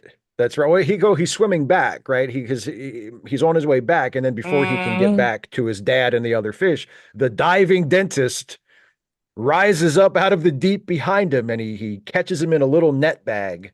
Yep. And he takes him away. And Which Marlin's freaks like, Marlin my the son! fuck out, and he starts swinging after him. The boat takes off, and the boat takes off. What is it? His goggles fall off. His goggles fall off the edge, so there's But a he's little swimming clue out, to swimming be out, found, swimming but yeah. out, and he can't catch up to them. And he goes down to the bottom, and he's upset because he's lost his son. And that's when he meets Dory. And what's Dory's right. deal? Dory's deal, as we soon find out, is that she has short-term memory loss. That's right. So she talks to somebody and makes friends with them, and then like a couple minutes go by, and she forgets that any of that happens, and she And goes over. It's like somehow this joke doesn't get boring and actually becomes tragic later on in the movie. Yeah. And it's like, okay, it means something. It's just not a quirk. It means something that later on pays off. Anyway, they're looking around, and then they run afoul of a gigantic great white shark named Bruce. It's a joke, see? Great inside joke. It's inside baseball for all us Jaws fans. That's right. And he says, hey, come along to our meeting. And they're meeting inside. They swim past all of these fucking mines, and they meet inside of an old submarine. And there's a mako shark who's named Anchor, and I can't remember what a hammerhead shark named Chum, and they are in Fish Anonymous, where they have agreed to starve to death because there's no way they've decided that they are not going to eat fish anymore. Yes, they're sharks who are trying to reform and not eat fish. That's right. And that doesn't go super well. He thinks it's great. And what was it? They find that's when they notice that they find the goggles. The goggles, yeah. Right. And but unfortunately, Dory hurts her nose, and that triggers Bruce to eat them. Yep. He smells blood in the water. He can't help himself. Right. He can't help himself. And they make one of the mines explode because they're in a minefield. And then we cut to an aquarium. That's right. And we meet that's when we meet all the aquarium. There's a starfish, and there's because this is where Nemo has been taken. The dentist has an aquarium in his dentist's office, and he drops Nemo in the tank, and he says, "You're gonna be a gift for my little niece when she gets here in a few days." That's what I'm gonna do, all right. And they all watch the dentist as he digs at someone's mouth. Yeah. And then a pelican shows up, because the pelican is just okay. All right, if I was getting my teeth done and I noticed that a pelican was in the windowsill, was just sitting in the window watching. I'd be like, are you sure everything you're putting in my mouth is clean? Is this okay? This isn't okay. Right. But he gets basically the rundown. There's no way to get out. There's one guy who's tried to get out several times. That's right. You're a gift for Darla.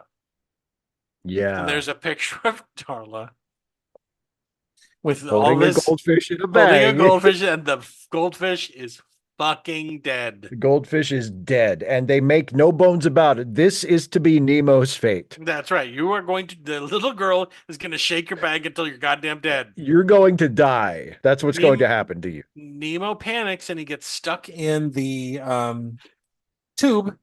And that's when filter tube, yeah. Gil comes out and talks him through it and gets him free. Yeah. Gil's this scarred. His name's Rocco. No, his name's Gil. And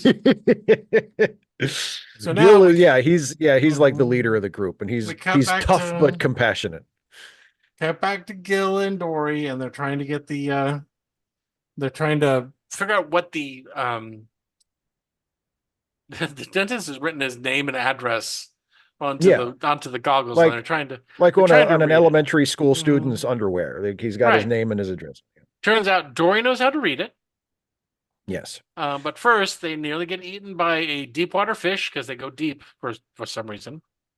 Right. That's scary for a little while. Then we cut back, and they're going to initiate Nemo into their cult. Yeah, the cult of the tank. The cult of the tank, in which there's a volcano. There's one of those fake underwater volcanoes. Yeah, with like blows bubbles and stuff. Yeah, that's right. Yeah. And then what? Cut back. So they survived the fish. They survived the deep sea fish. While the deep sea fish was struggling, turns out Dory can read English. How? I don't know, but it turns out she does. She knows where it is. It's somewhere in Australia. And she's like, okay. And so then they run into some moonfish that point them in the right direction towards Australia. But they have to take the what, Steve? What do they have to take? Well, they have to go through a trench. There's a trench, and the school of fish says, now be careful. Make sure you go through the trench. Don't swim over it. Swim through it.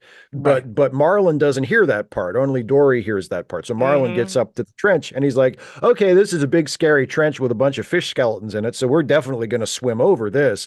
And Dory tries to say, oh, wait, but she can't really remember what the school of fish said. Because she's got that memory disease. Yeah, but she has a feeling from being told that they should swim through it instead of over it. And she tries to convince Marlin, and Marlin's like, you're just a dipshit who can't remember things. I don't listen to you. You listen to me. And we're going to swim over it. They swim directly into a bunch of fucking jellyfish. Oh, and it's not good. No, it's not good. They start stinging them, and then they go, they get away. But thankfully, they get away. Because the tops are bouncy. The tops they can't get. It's and they don't get sucked in and killed. They get away. But Dory does get injured. Yeah, she does. She does get injured. And so, cut back to the aquarium. Gil is like, okay, the first day when you're in the aquarium, you got to kill somebody or no one will respect you. And he's like, what? And kill somebody. Kill the starfish. Gil has been trying to escape for a long time. And the whole thing is what he needs is for someone to clog up the filter, and then the aquarium will get dirty, and then they'll have to take us out. And while we're out, that's when we escape. Nemo tries it. He gets scared, like he's going to get sucked up. And Gil says, never mind, you fucking useless to me. So they're when they went through the jellyfish, they both came out and they passed out. They both passed out. Yeah. But Marlin and Dory wake up on the back of a turtle named Crush. Yeah, man. And Crush is traveling on the what? The jet stream. That's not the jet stream. Or the current. The current. Right. I can't remember the name of it. It's a real thing. Except it's a real thing. It's a little bit like a highway. Anyway, it's like but that's how they travel that's how they explain them traveling a long distance relatively quickly. Anyway, they're really cool. And then this turtle Crush teaches Marlin a lesson on how to trust your children. Yeah, which Marlin needs to be taught a few times in the movie, but eventually he gets the point. Yeah. And they're on their way there, so that's how they're going to go. And so, that's also when Dory tells them the story about how Marlin is looking for his kids, blah, blah, blah, blah, blah. Right? Yeah. And then we watch this telephone where we see fish talking to each other about stuff, and they overhear things, and people are telling the story and telling the story, and then they tell the pelican that showed up in the thing, and he goes, "Wait, I know who Nemo is," right? Right, because he knows the dentist's office, and Right. then now word has gotten around, and yeah. And meanwhile, everything's really down in the fish tank because like Nemo's a failure, and you know Gil tried And to Gil has cut given him. up. You're gonna pay for this. No, he's like fucking depressed. He's like, oh, never mind. Yeah. We're all gonna die here.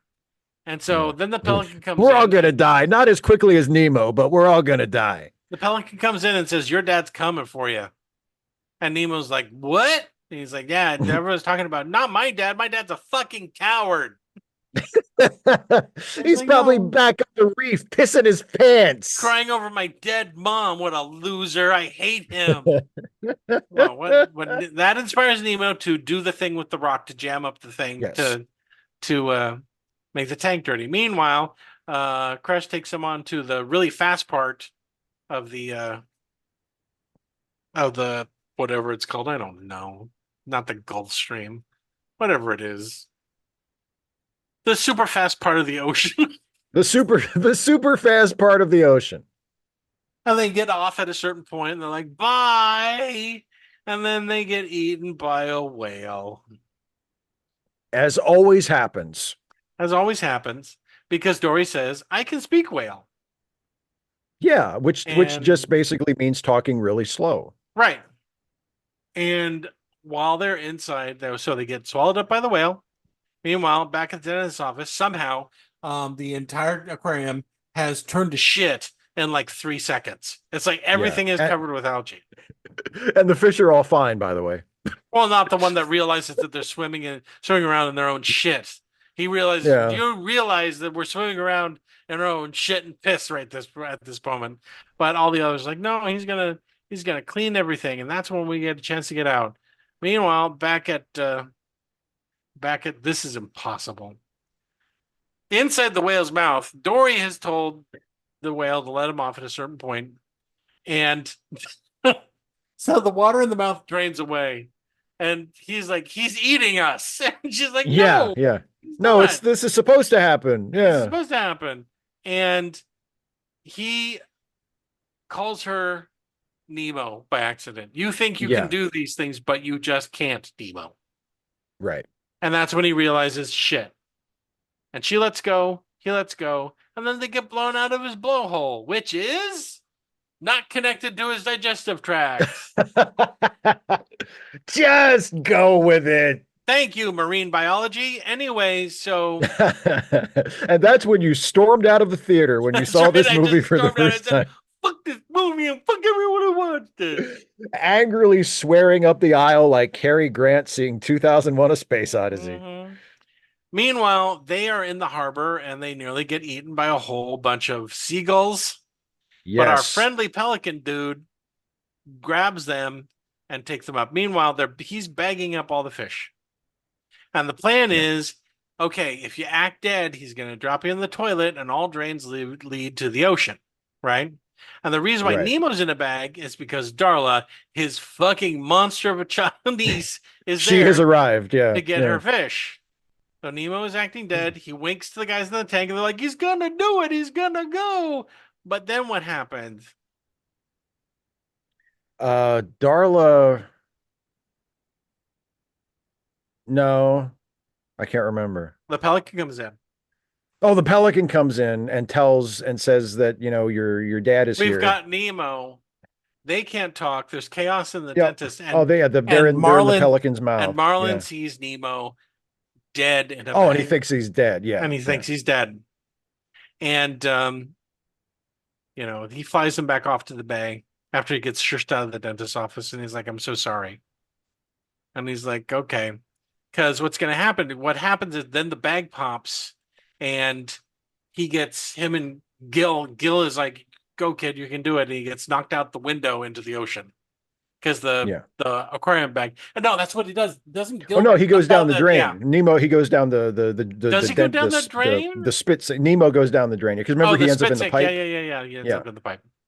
Yeah. And so Dory's like, it's okay. I don't remember why we're here.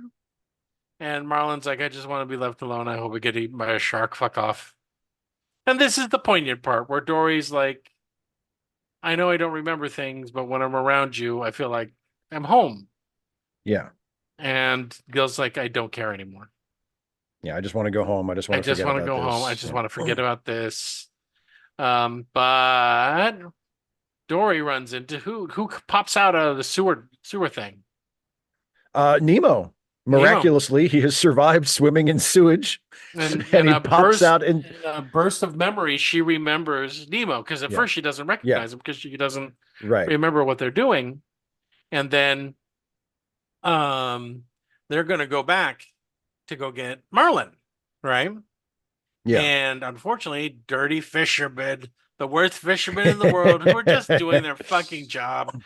Yeah, Dory, they gotta they get caught up in the net. Yeah. And they're going to become dinner and they're all going to die. But who leads the entire net into the keep swimming chant? luckily Nemo remembers, because when there was a point where the dentist is trying to get them out of the tank in the dentist's office, and Gil says, everybody swim down together. Mm-hmm. And that made the dentist like drop his wand for a moment, and he couldn't get everybody out. And so Nemo remembers this, and he tells all the fish in the net, everybody swim down, and it'll make it too heavy and they can't pull you up. Well, and that's what happens. It breaks the ship. All the guys on the ship drown, but the fish are free. Yay! Thank God the fish are okay. And for a second, we think Nemo is dead. Right, because he's the only one still in the net, and he's like on the sea floor, and he's not moving, but he's okay. Mm-hmm. He wakes up. Mm-hmm. And then his dad tells him that he saw what? I can't remember. A sea turtle. A sea turtle, yeah. And he said, because as the sea turtles are swimming away after they part company, he asks Crush, "How old are you?" And Crush says, "I'm 150, dude." That's right. So he tells Nemo was told, because the pelican told him about the sharks and everything else, and how he fought 3 sharks and all this other stuff. But he's alive. When we cut back to school, Marlin's better. His kid's going to school. He gives his kid a hug, and he says bye, and that's it.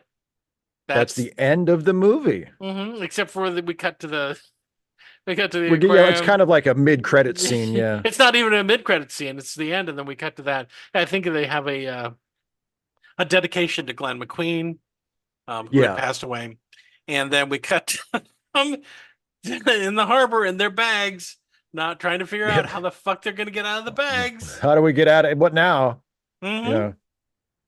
And then the movie is over. Steve, Yay. Tell me how much you love this fucking movie. Tell me how perfect the fucking script is, because holy shit. I mean, well, yeah, obviously. I mean, how do you not love this movie? I know. I mean, even if you go into it like determined not to like it, I can't imagine that it wouldn't win you over in the end. I mean, it's just, it has certain qualities that I just love every time I encounter them in a story. Yeah. It tells a story of characters doing something that seems genuinely impossible. Yep. And yet, when they finally do the thing, when they finally accomplish their seemingly impossible goals, it feels earned, and it actually seems plausible. Yeah. And it doesn't seem far-fetched. Like, I mean, a diver takes a fish out of the ocean and takes it back to his dentist's office. And that tiny fish's father, who is also a tiny fish, sets out to find him despite having no idea where he is or how to get there. That's impossible. Yeah. Like that, but then meanwhile, the tiny fish ends up in a fish tank, and he and the other fish in the tank have an escape plan to get out of the tank, which is also impossible. and yet by the end of the movie, both of these things happen. And they feel possible. It doesn't feel like a cheat. It doesn't feel like too good to be true. and it's a great way to tell an adventure story. You start out with how the hell are they going to do that, and then you show us the heroes like rising to the occasion, rising to the challenge in exciting and believable ways, and they do the thing that looked like it was impossible. Mm-hmm. And it also does something that I wish was done more often in movies, which is the hero just gets pulled along on an adventure. When Nemo gets taken, Marlin goes off after him immediately and doesn't come back until the end of the movie. Yeah. There's not a scene where he swims out a little ways and realizes he can't catch him and then goes back home and like regroups and packs his bags or whatever and then sets off again. Like he just goes and he doesn't look back. And there's something so exciting about that, about like the hero just going off and he doesn't know where he's going. He hasn't prepared for this. He wasn't expecting this. It's like totally by the seat of his pants, like, oh shit, they've got my kid. I have to go get him. And he just goes for the entire rest of the movie. There's just something so exciting about that. And I wish that more stories were structured that way, of a hero, instead of giving them a little breather or a little chance to, go back and get themselves ready. Like, no, just fucking go now, now. Here's the great thing about this. They're so good at the script. Oh, yeah. That in 10 minutes, they've set up who the characters are. Yep. You know everything you need to know about the characters. His kid really doesn't listen. He's really excited about wanting to do stuff. Yeah. He's kind of annoyed with his dad, who's always trying to treat him a certain way because he's got a gimpy fin. And the dad, who is terrified of losing his only child after having lost his wife, having lost all these other potential kids. So he's being way overprotective and neurotic about it. And then, bam, 5 minutes later, you have the overriding plot of the story, and you already know who these characters are.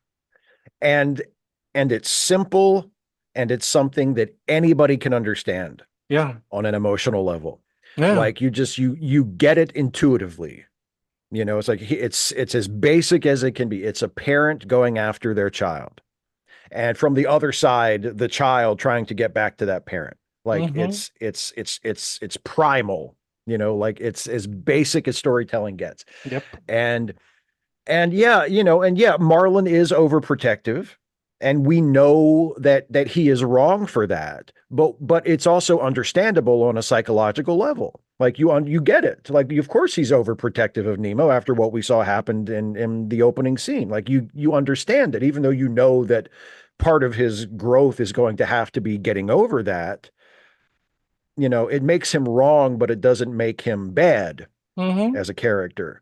And the same thing with Nemo. Nemo is at that, where you don't want to do what your parents tell you. Right. You want to be independent. You want to prove yourself. And you understand that, even though you also get that, he probably still should be with his dad for a while. He's not grown up yet, So it all makes sense on a really simple, intuitive level. And it's clear that the characters love each other. Yeah. And that there's a real bond there. They made you believe that this fucking fish loves his son. Yeah. Well, because they're written like people. Yep. They're written like people. And it's such a simple concept that anyone can get. You mentioned how they like Dory could have been an annoying one-note character. Oh yeah, she could have been. Because she has such an obvious, she has a thing. She's a character with a thing. Right. Oh, she's forgetful. Like that's her thing. But they don't use that to limit her. They find ways of using that to open her up, which and is it also is. Yeah. This is what I'm talking about, how well this is written, right? You don't realize that you want Dory to remember something until it's vitally critical that she remembers something. Yeah. Right? She has that whole monologue about how she forgets things, but when she's with Marlin, she feels like she's home. And it's an emotional scene. You can literally hear a goddamn fish tear up trying to say this while Marlin's going away. and then she runs into the character that we wanted them to find, and you're like, Yes. fuck, she doesn't remember who he is. And they just do as you're that. starting, yeah. They do that great fake out when she first sees him, where she sees him and she says, and he says his name, and she goes, Nemo. That's a cool name. And then just swims away like she, like she doesn't get it. And then it's after that that that it dawns on her who he is. Yeah. Yeah. It's great. I mean, it's just great. And yeah, you're right. Yeah. They gave her a thing, but that thing means something in the plot of the movie. And they used it to bring her character along and to reveal depth in her character, but they also use it to make her the perfect foil for Marlin. Yeah. On their journey, because Marlin assumes, because of her memory thing, that she is like Nemo. She's another person that he has to look after. Yep. And can't take care of herself and can't be left to her own devices. And he has to learn that actually, Dory can do things too, and Dory can be trusted, and Dory has competence in certain situations that should be deferred to. And that's the same deal with Nemo. Mm-hmm. Nemo, he's still a kid. He can't be treated like an adult yet, but he doesn't need you to be hovering around, 2 feet away every second of his life. Right. And so it allows Marlin to kind of get there with Dory first and to realize, oh shit, I need to do this with my son too. It's kind of implied that if he hadn't been there, his son probably wouldn't have swum out to the boat. He did it because it was to defy his dad. Yeah. To defy his dad. Yeah. Mm-hmm. And then so all of that is great. And then we get the fish tank gang. Yep. Which are like a completely separate group of characters that are all great. And I mean, if I wasn't enjoying the movie already, and I was, but let's just say I wasn't. Right. As soon as I hear Willem Dafoe's fucking voice come out of that fish, I'm like, all right, you got me. Yeah. Like, I'm here. You put Willem Dafoe, you cast Willem Dafoe to play a fish, and it's you've got me. I'm here for the rest of this. And I mean, and what I love about that fish tank section is, I mean, obviously all of the performances are great. Allison Janney is great. Yeah. Willem Dafoe is great, obviously. But what I love about that fish tank stuff is how it starts out like you expect it, especially if you've seen movies before, like you expect it to kind of go a certain way. You sort of assume, well, Nemo's very naive, and Nemo's young, and he's, sort of determined to prove himself. And so this is going to be the kind of thing where he arrives in the tank and the other fish are kind of their own little group, and he's the young, scared little fish. And, he's going to have to prove himself to them and kind of rise to their challenges and win their respect. And then it'll be Nemo who convinces the rest of them that they need to try to escape because they've all given up. They live in the tank, and he's the one from the ocean who's going to inspire them. And that's not the way it happens at all. Like the other fish accept him pretty much immediately. Yeah. And it's Gil who is the one who has the escape plan. And because he's been trying to escape the whole time, he hasn't given up. Yeah. So he's the one who's like, no, we need to get out of here. And I've got just the way to do it. And so the tension doesn't come from any kind of tension between Nemo and the other fish in the tank. It comes from, oh, the dentist's niece is coming. And when she gets here, she's going to fucking kill you. She's going to kill you. When she arrives, she taps on the aquarium glass. And it's the most terrifying thing in the world because the entire world starts to shake. Yeah. And so there's like this ticking clock where like they have to get out of this tank like soon, not just so Nemo can eventually find his dad again, but it's like, no, there's like life and death stakes here. And that's just so unexpected. Like that. Yeah. What I love about Darla is that we adopt the terror that the fish have for Darla. As people, Darla's just a kid.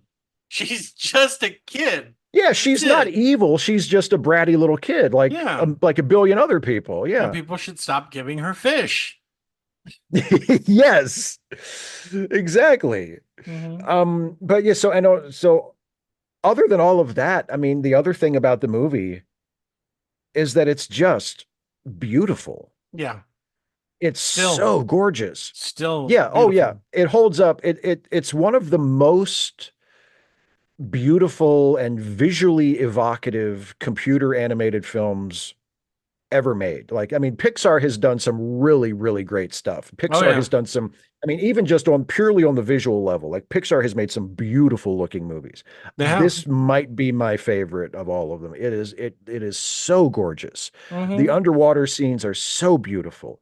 Um, and so evocative, like that, just that shot of the open sea at the edge of the reef, like it really looks intimidating. Hmm. It really looks scary because like you have this little neighborhood where we meet the characters where there's so much stuff. It's all colorful and so many different shapes and different places and different surfaces and different fish. And then you get to this edge and there's just nothing Yep. as far as you can see. And it's actually kind of scary to Yeah. contemplate. Like that's the ocean. The great And you first mean, shot of the Barracuda, where oh it's my not God, yes. up close, it's off, and it's just so still that you Yeah. immediately recognize, oh shit, Yeah. That's bad. that's real bad. That's bad. And yeah, there's so much about it visually that just works on and emotionally. I mean, I think that's one of the reasons why Pixar movies, well, especially the very best of the Pixar movies, why they are so beloved and why they have such staying power. It's not just a movie that parents take their kids to see to shut them up for 2 hours. Like it's No. a movie that actually means something to people and is remembered and is talked about and thought about and revisited again and again because they make these movies where, yeah, okay, it's about fish. Yeah, Yeah. it's a movie about fish living in the ocean. Hmm. But it's about everyday experiences that we all know. It's about emotions that we all feel, Yeah. and the creators of Pixar movies, and obviously they're not the only ones, but I mean, among people who primarily make movies for kids and for young audiences, a lot of this feels like it gets forgotten a lot of the time. Yeah. But I mean, the concept of it is it's father and son, it's parent and child. Hmm. And it's the kind of thing that even, if like I don't have kids, but I remember having those relationships with my parents when I was a kid. Like It's yeah. it rings true. It's a Um, fundamental relationship that they put up there, yeah. and And that's the engine that drives the story. everyone learns something, and everybody develops, right? Yeah. They And learn not in a things. and not in a cloying way. No. Not in a here's the lesson, kids, everybody Yeah, remember. You know what I mean? I mean, that happens. Like you do, there is it a does lesson and happen. there is, but it's not in like a classroom, after school special, here's the moral, kids pay attention kind of way. It's because of the character development. And I mean, if you can sit through this whole movie and get to the end where Marlin willingly lets Nemo go Yeah. with the other kids to school, and that final shot of Marlin with Dory like remaining behind and he says bye Nemo. If Hmm. that doesn't work for you, like if you don't feel something with that, if you don't get like a little misty-eyed or a little choked up or Yeah. you're not moved by that somehow, I don't know. You must be voting for Trump. Go back and Like watch like I 120 Days of Sodom. Yeah, Go back to exactly. that Like movie. I don't know what to tell you. I don't know what to tell you. If you can sit Yep. through this whole movie and get to that final shot Yep. of Marlin saying bye Nemo and it doesn't touch your heart in some way, I don't know what to do. Now I there's a don't know if you lot can be of I'm gonna shut up. It's my turn. go for I'm sitting here drinking the entire time you've been talking. I'm kind of it. glad that when Katzenberger got his butt hurt and left Pixar, he knew what movies were coming up. Because now we have a way to compare and contrast a good Yeah. movie to a bad movie. And here's the thing, he knew they were doing something about fish. He went to fucking DreamWorks and said, let's make something about fish. And what he made was a basically a bunch of soulless bullshit. That's Yeah. what he did. They basically made Flintstones, but with fish. They have a society and they kind of have buildings and jobs and bullshit. And Finding Nemo is about parent kid relationships and how they deal with trauma. And you may not notice that right at first, but it is. Marlin's dealing with trauma. Marlin's dealing with being overprotective of his son. His son is rebelling against him. The son learns his lesson really soon, like right away. Maybe I should listen to my dad. But there's after effects about it because he feels bad, and all he wants to do is get back to his dad, right? Marlon has to learn a lesson. He has to learn that he needs to be able to trust his kid to be able to do stuff. He can't protect him his whole life. Stuff that people are learned. I couldn't tell you what the fucking plot was for Shark Tale, which was DreamWorks' answer to this. But I mean, here's the thing. Pixar realized we make it beautiful and we don't have to have them fucking emulate jobs. You don't have a bunch of fish talking about their job underwater or anything. They're just animals. They're animals. And none of that comes in at all. Yeah. None of that comes in at all. They didn't have to make up a whole bunch of shit. They're animals. They're in the coral reef. They meet some turtles. They go to, Sydney. There's a dentist's office. That's about it. In Shark Tale, it was like, we got to come up with jobs so they're like in a car wash and there's like a mob and they're all sharks. And it's like, go fuck yourself. Okay. Yeah, kids will love this. Yeah, kids will love it. Everyone, and they all know who all these actors are, I guess. I don't know. But I mean, there's a sense of, there's a strong through line through this whole movie. It's I mean, it just starts and it goes. Yeah. Right. There's only a couple of little slow parts, but that's to develop character. And it's not terribly slow. The characters learn things as they go along, except for Crush, who seems to have his life pretty much well together. He seems to be doing okay. And it's funny. It's just funny. And laugh out loud funny.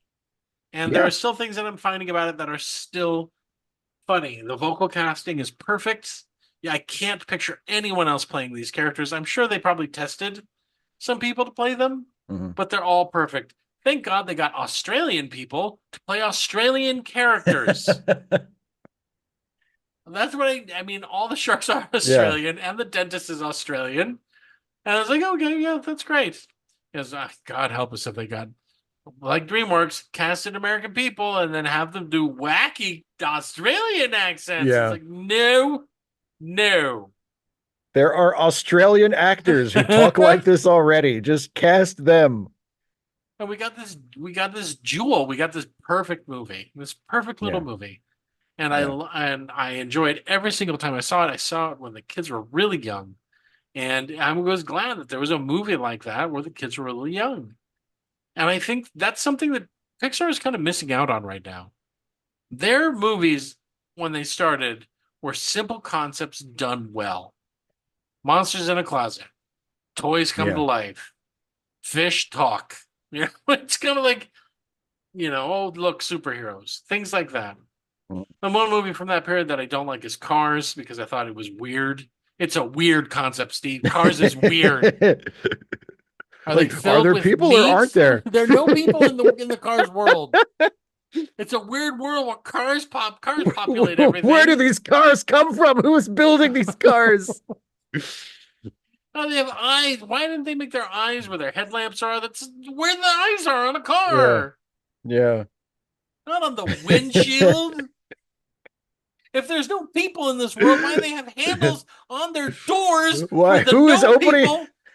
Who is opening the doors of the? Well, if you open the door of the car, what would you see? Guts. It would just come out. Are there guts? There's not. Why would there be seats? There are no people to sit in the seats. Cars was just like, oh, this is for little kids.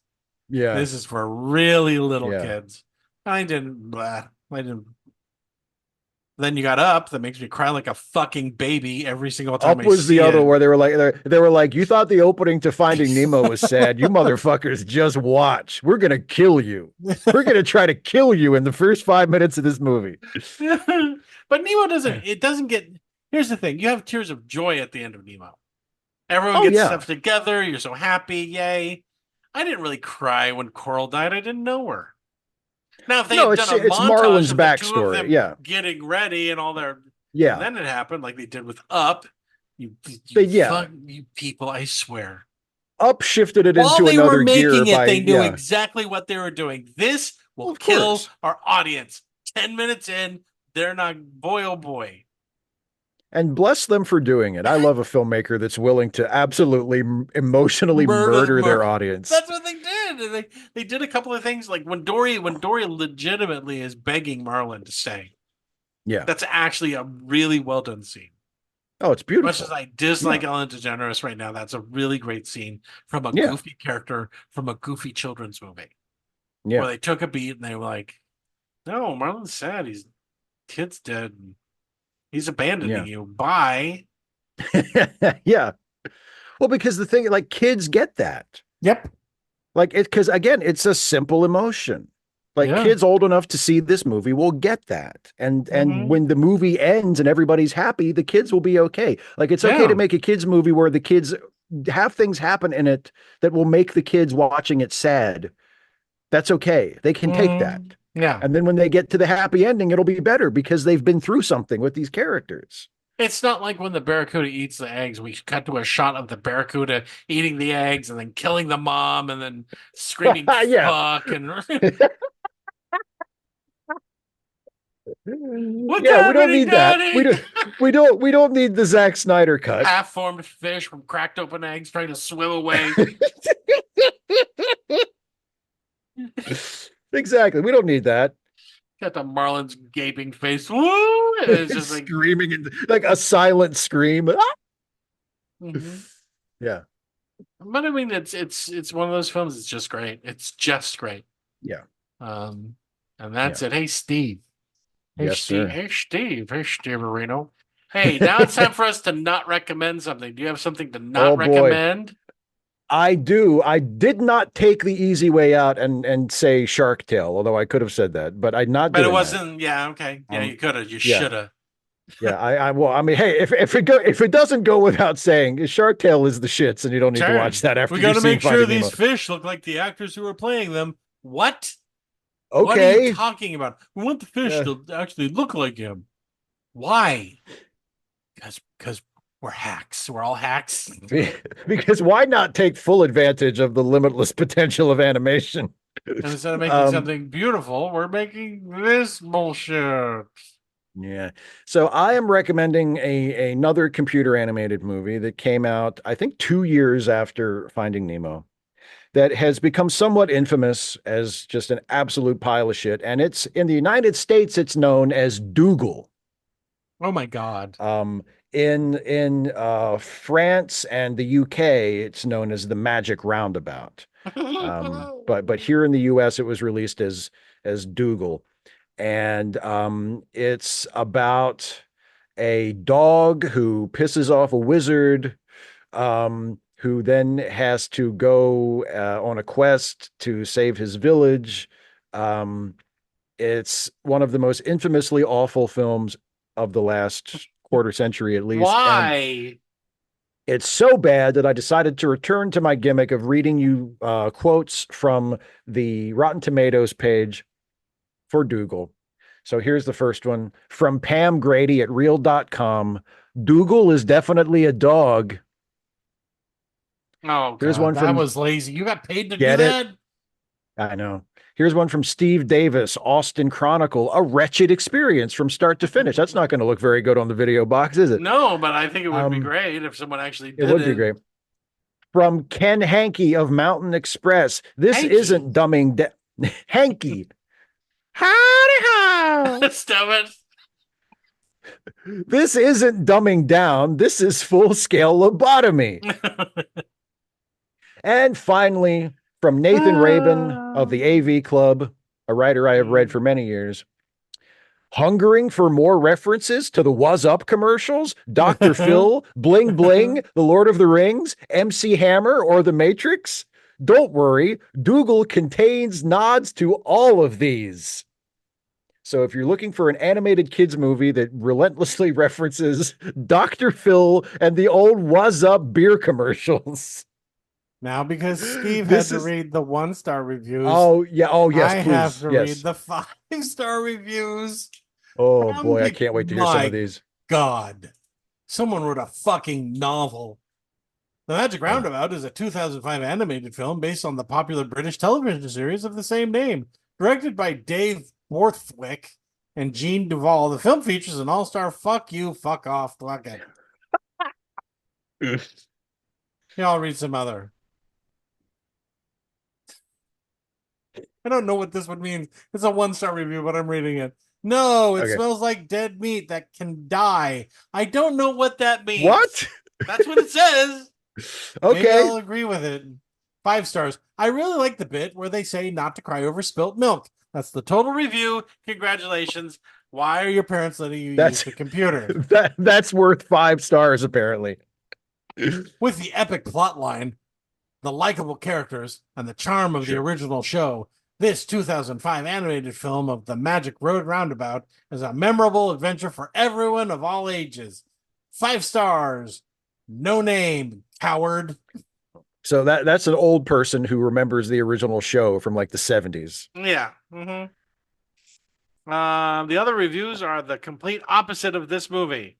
This movie is very unique and got good voice actors, and the storyline is a lot better than all those crappy kids movies that you see. I suggest you watch this movie 100%.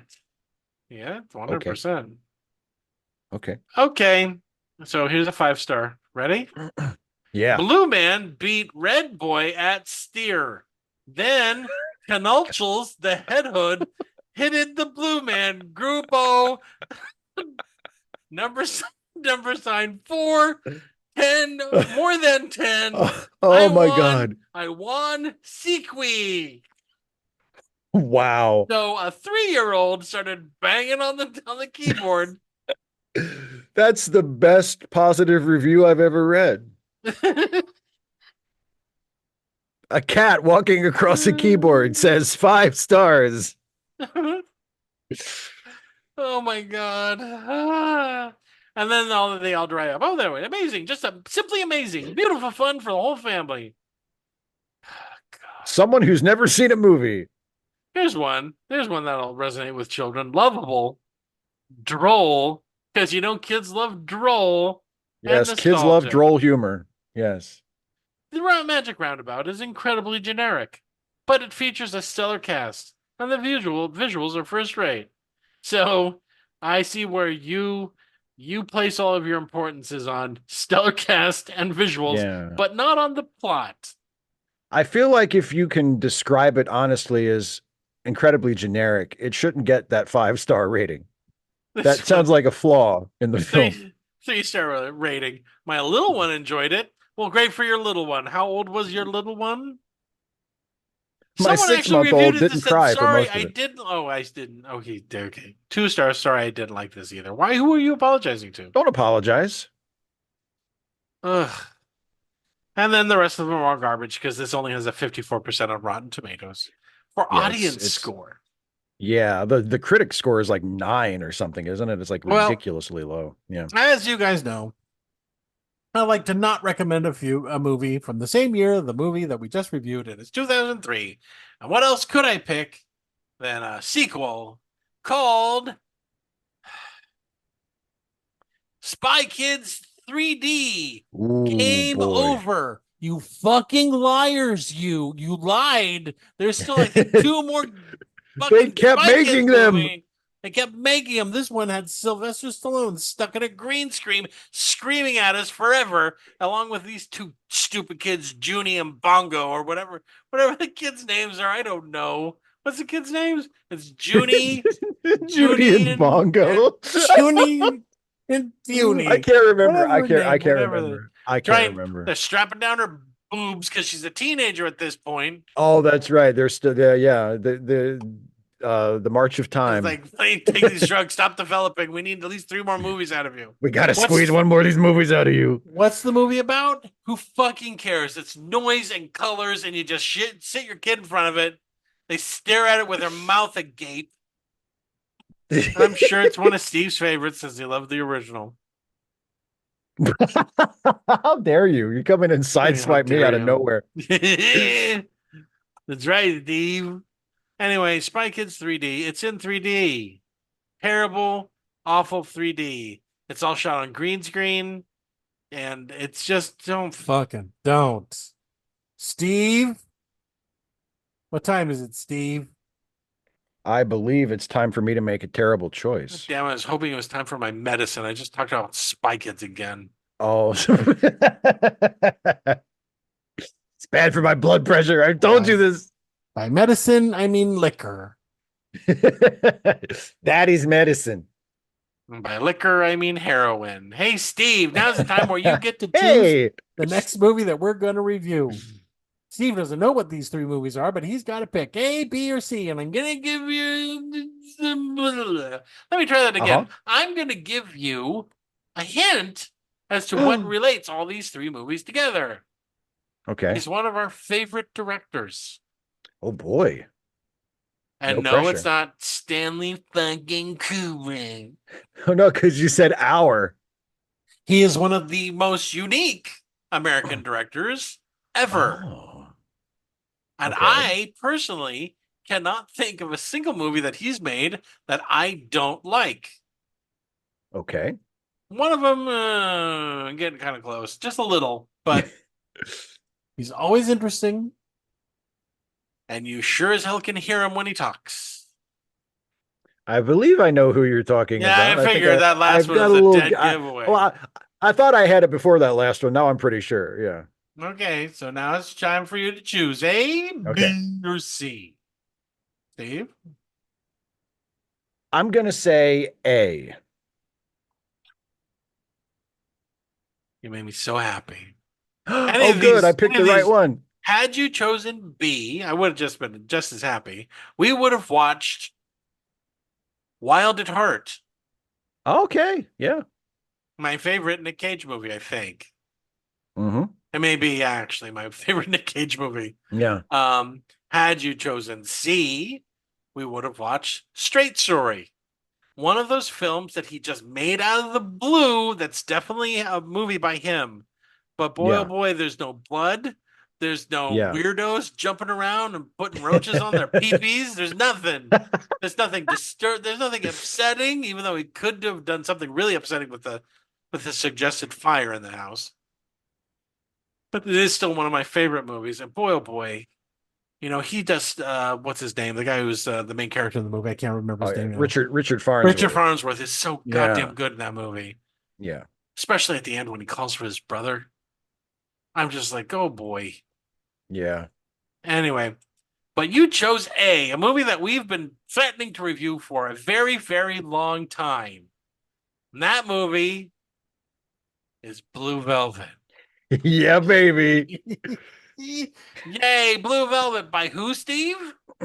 By Mr. David Lynch. Yay, and guess who's going to be guesting with us?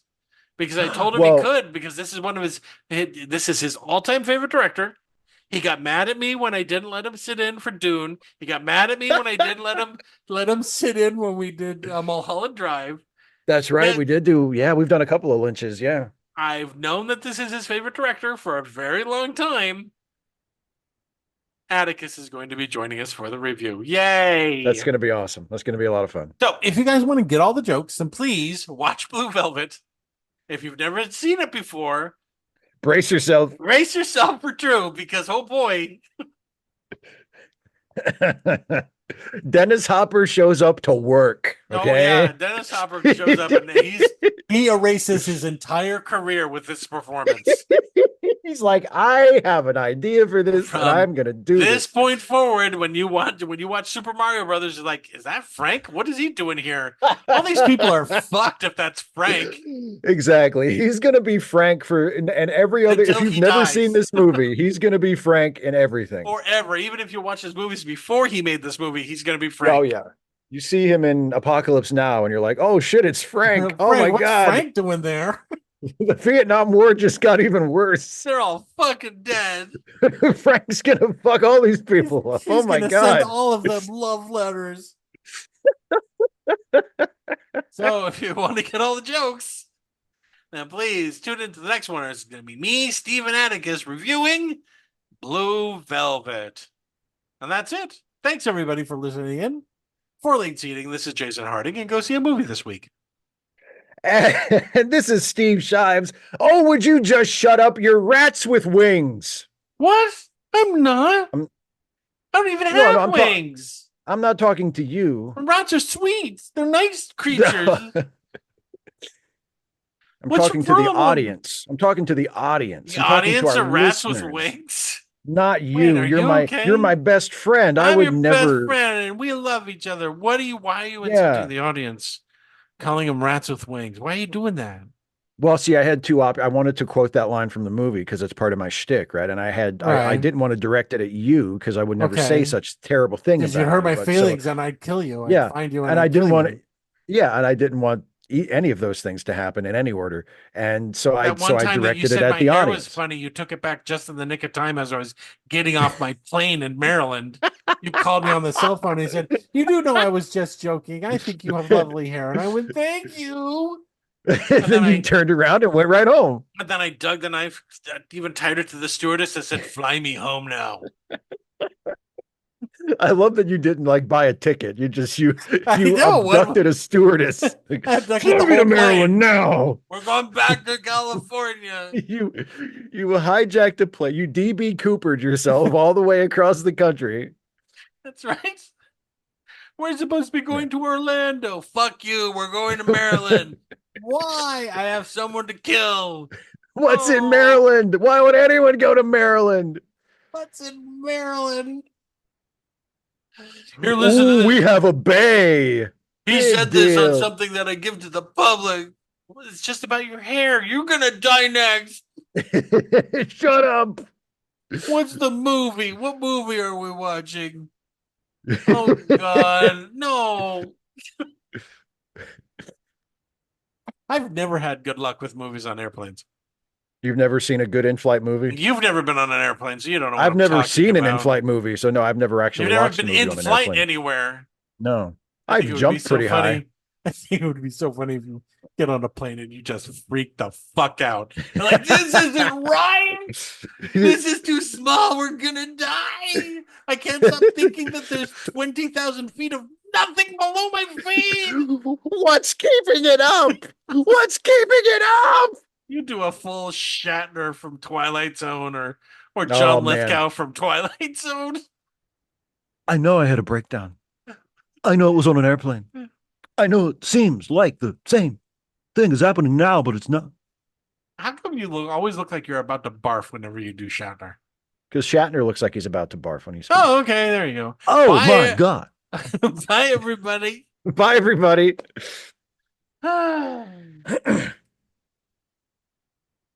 Where's the lady? Oh, we're still going. Oh, that's right. You can't turn it off. Okay. No. I gotta keep taping this thing, man. Whatever. I'm an old fucker. I gotta keep recording it. Okay, 1 second. I need to know what I'm doing. What is this one again? 247.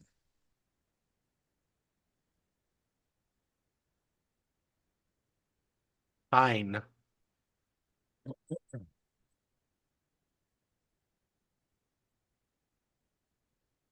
Oh yeah, our audience says, "Oh boy, this is riveting." This Bunch is the of riveting Jasons part. Save something. This is the part they paid to see. Hey, oh boy, we get to watch this part.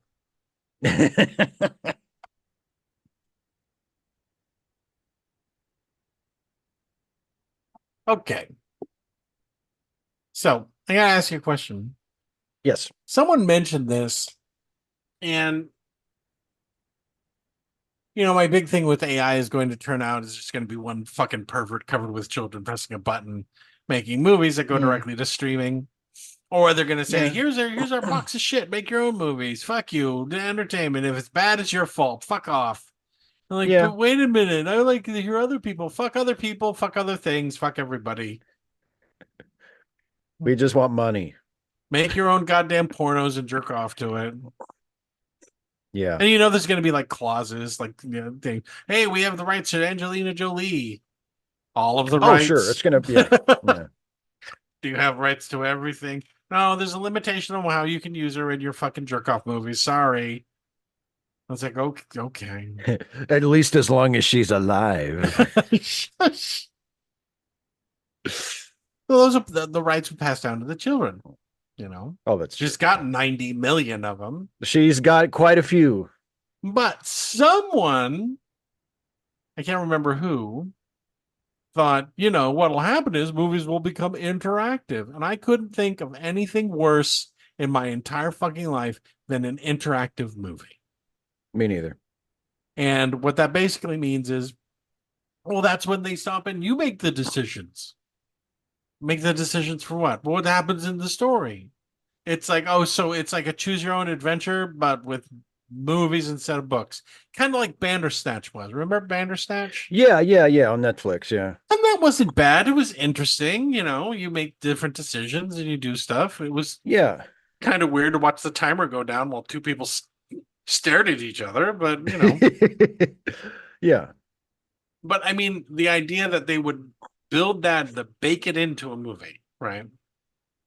I mean, here we go. Let's use Star Wars, because let's say they can do this, right? Now with AI, they just take Star Wars and they make it a choose your own adventure. How many times would you make Luke Skywalker die? I think I would make him die 53 times. Kill him again. Yeah. But what if every major decision that everyone had to make was up to you? That you had to use a joystick or a keyboard or something, and you have to go, okay, I want the droids to go in this direction. I want the droid. Oh, if R2-D2 doesn't go that way, then he's not going to talk to Princess Leia. Oh, now I'm in control of Princess Leia. Now I'm making her take off all of her clothes. She's 17 in this. Shut up. Just let me do this. I've been wanting to do this all time. I need this so bad. Somehow she has this stipulated in her will that we can do this. Do what? Make her snort coke for 3 hours. Go away. She should have had better lawyers. Not my problem. But it's like you remember now, I had someone comment to me that I'm overreacting to this like VR, right? A virtual reality. Yeah.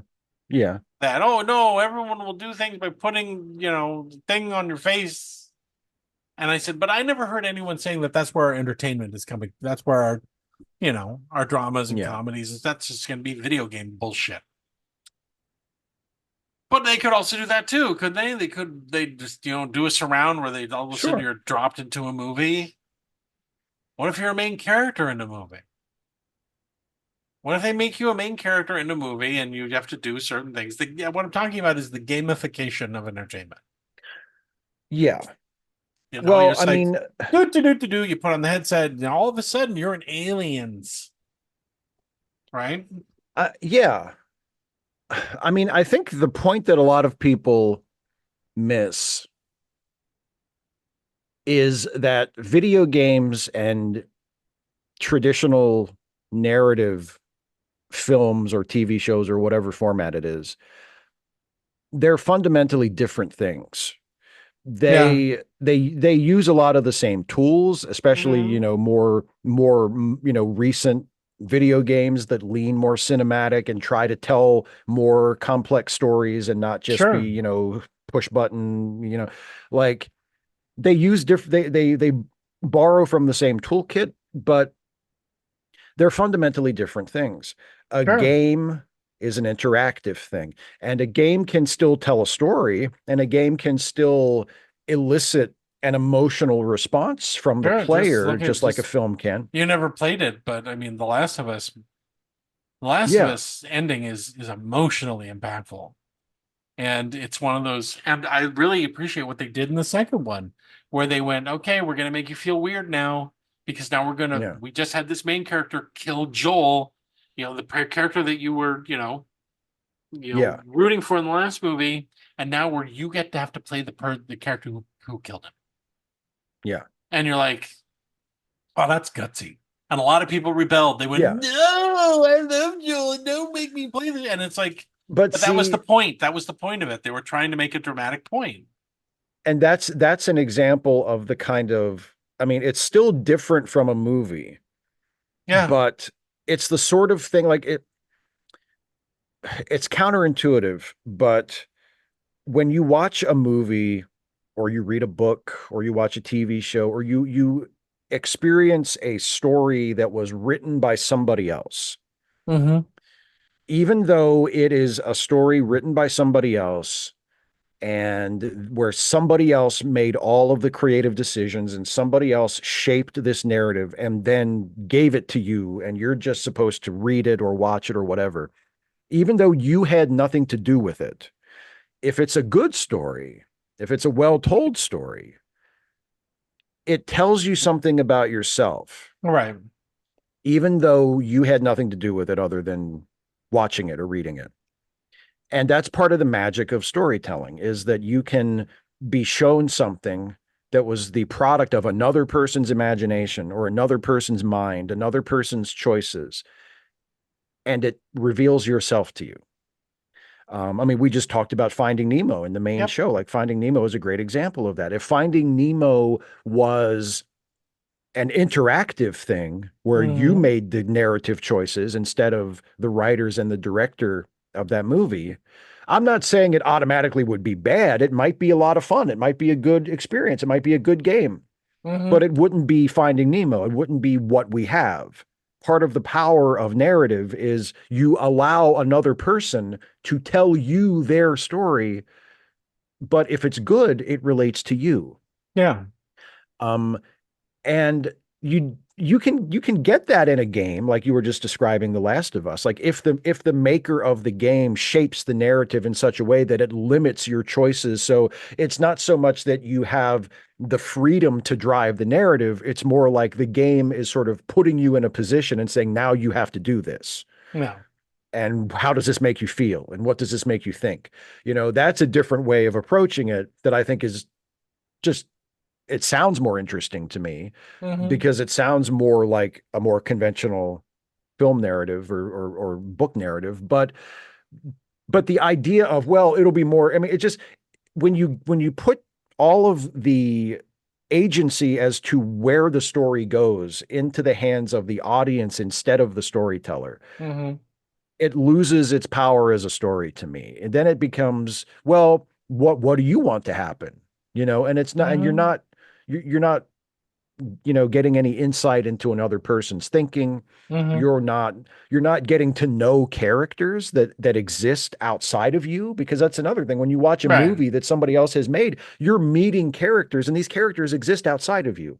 You can't tell them what to do. You have no control over them. They're just like real people, you know, and that's part of the appeal in a well-told story. And if it's all interactive, you lose that. And that's, I'm not saying that there's anything wrong with video games, but video games and a linear, or, you know, a film or a TV show or a more traditional narrative that was structured by another person or other people, that you don't have control over where it goes, like, that's its own separate thing.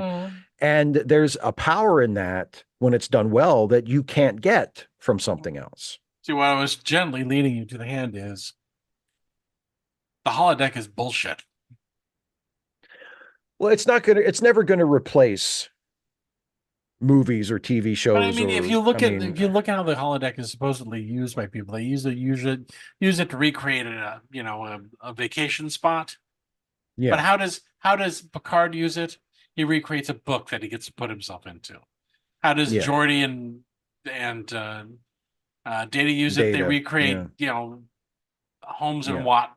Sherlock Holmes, What the fucked up shit that they did for Voyager, I can't remember.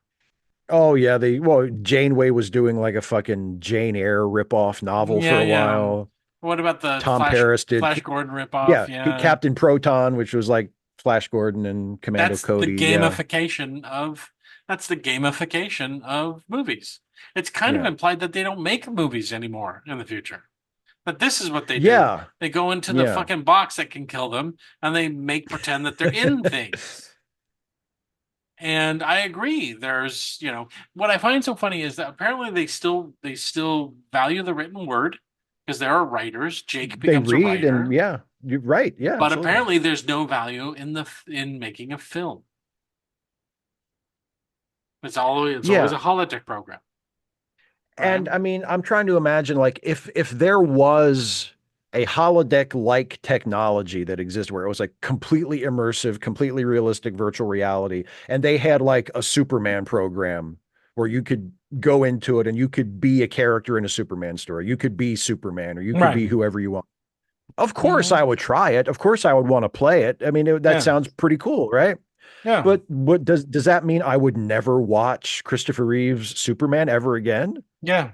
Did that mean I would never read another Unless Superman you go comic into ever the again? Like, holodeck, because we've already seen yeah, this. We see people with VRs who want to watch a movie while they're wearing a VR headset.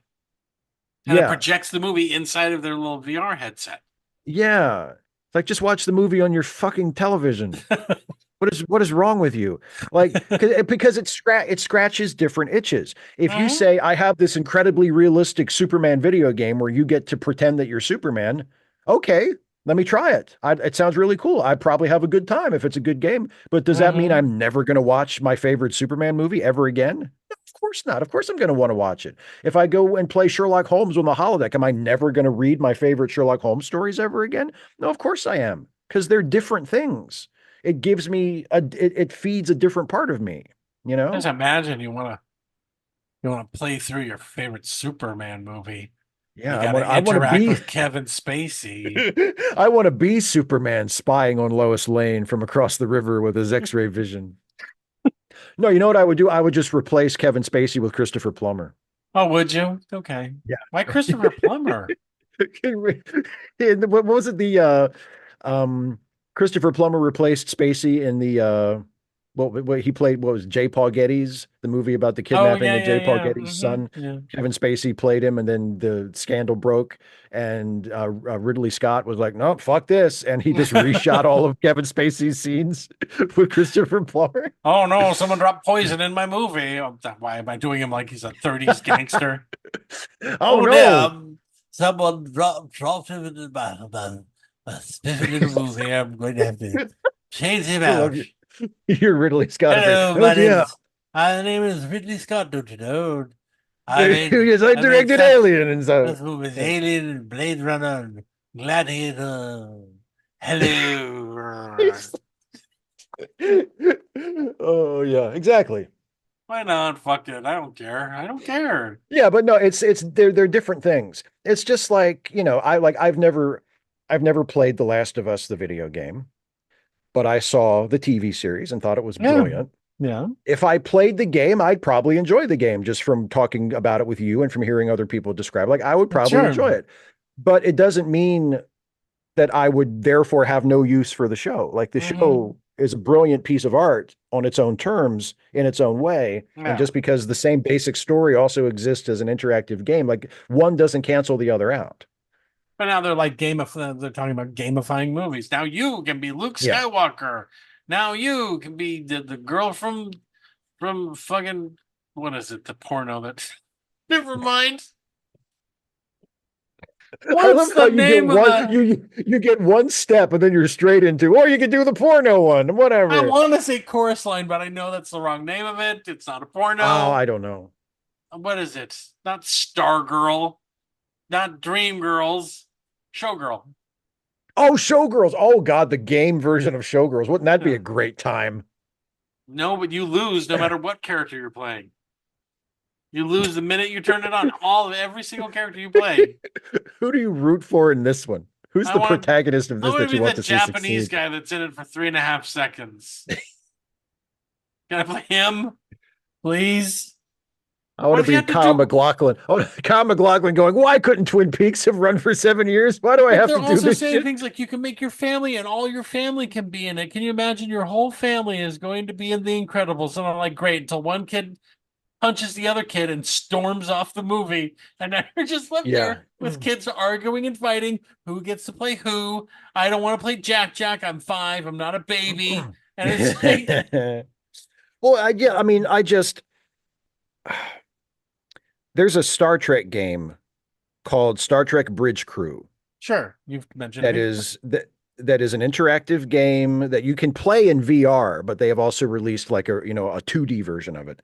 And Okay. and the deal is that it can be one player or multiplayer, but you assume a role on the bridge of a starship and you do whatever that person's job is. So if you want to be the communications officer, like there you are, and that's what you do.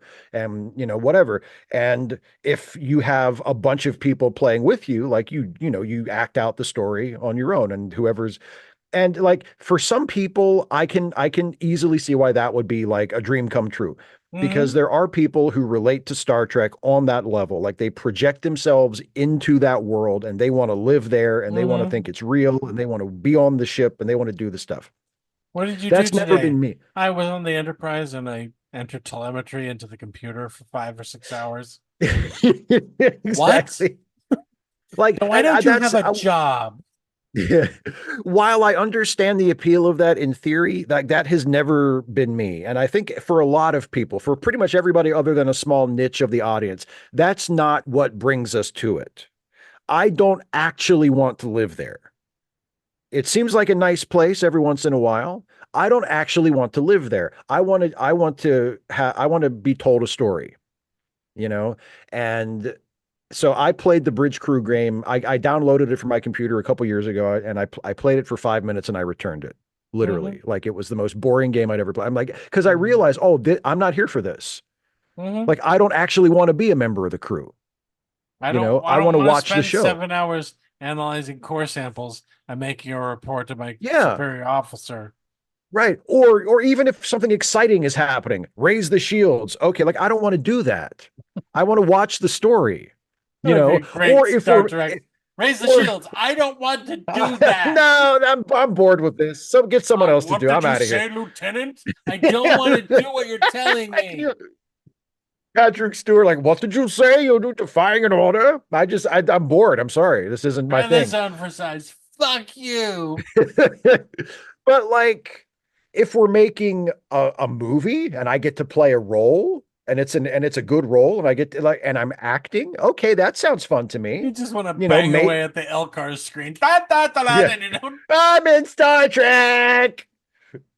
I'm really in Star Trek, and it's real. Like that's not. It's like have you ever gone to? Maybe not, but there used to be Paramount used to own like Great America, and one of the things that they would have is this fucking. You probably can find the videotapes on YouTube if you look really hard, where it's like, we'll put you in the movies. And the movie they're going to put you in is a Star Trek movie, right? And you get all your family together, and they sit in front of a green screen, and they have stupid fucking costumes on, and some of them play the Klingons, and some of them play Starfleet people, and it's fucking awful, and it's stupid, and they don't know their lines, and they're like, and it's over, and you're like, thank God that's done. And it's a fun, stupid thing for your family to spend a huge amount of money on, right? Yeah.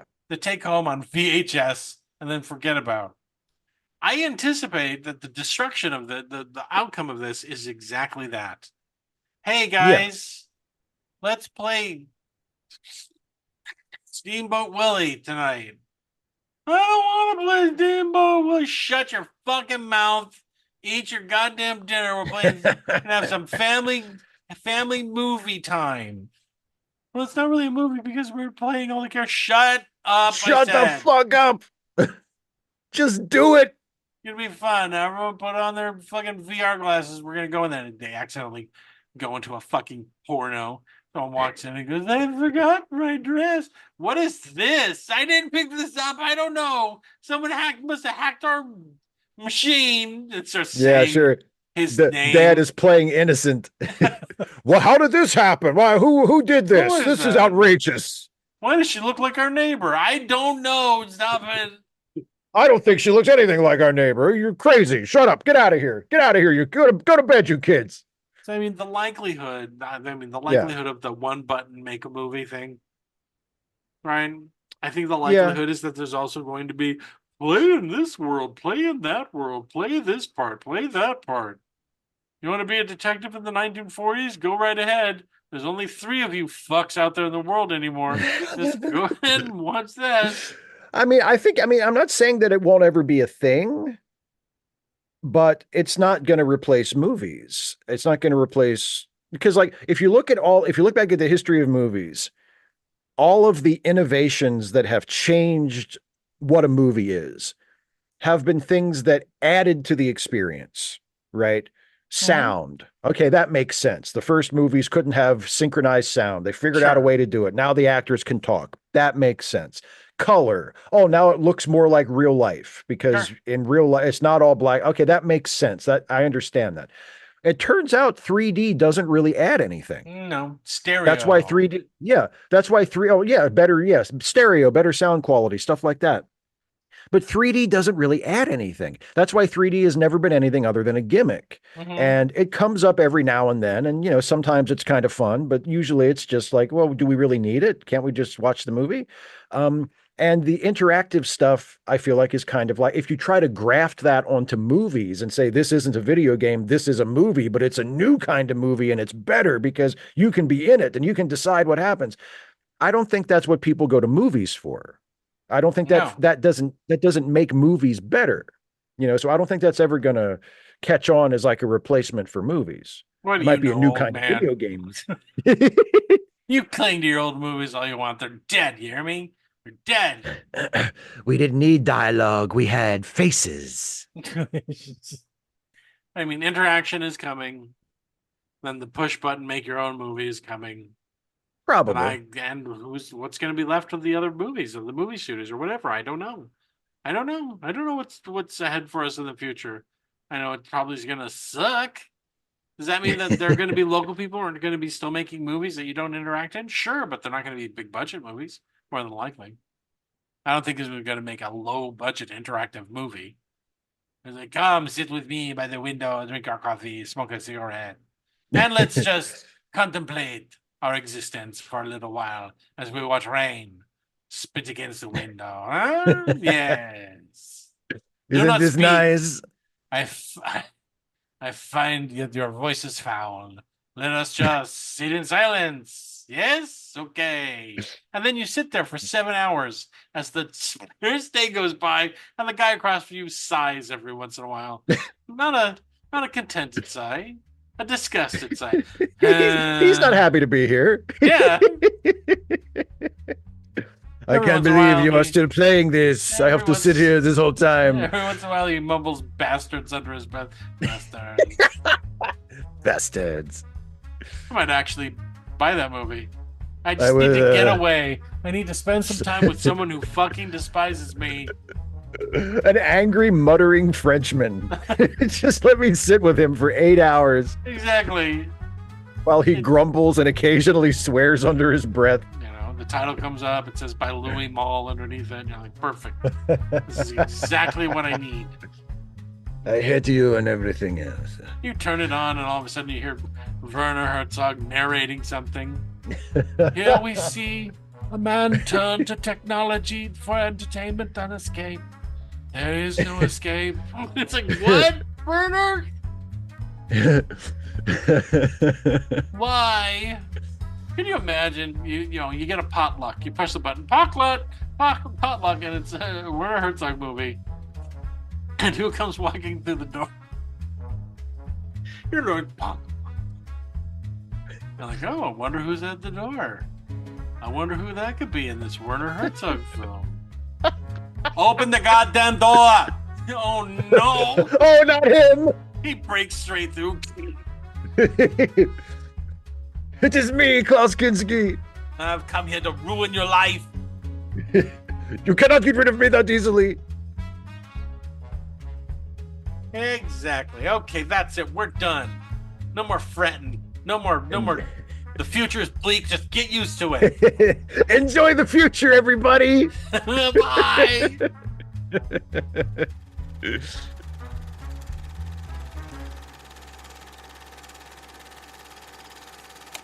Late Seating is a Let Me Listen podcast production featuring Steve Shives and Jason Harding. Produced by Jason Harding. Theme music, Rollin' at 5, composed and performed by Kevin MacLeod. You can find more Let Me Listen podcast productions at our website at www.letmelistenpodcasts.com.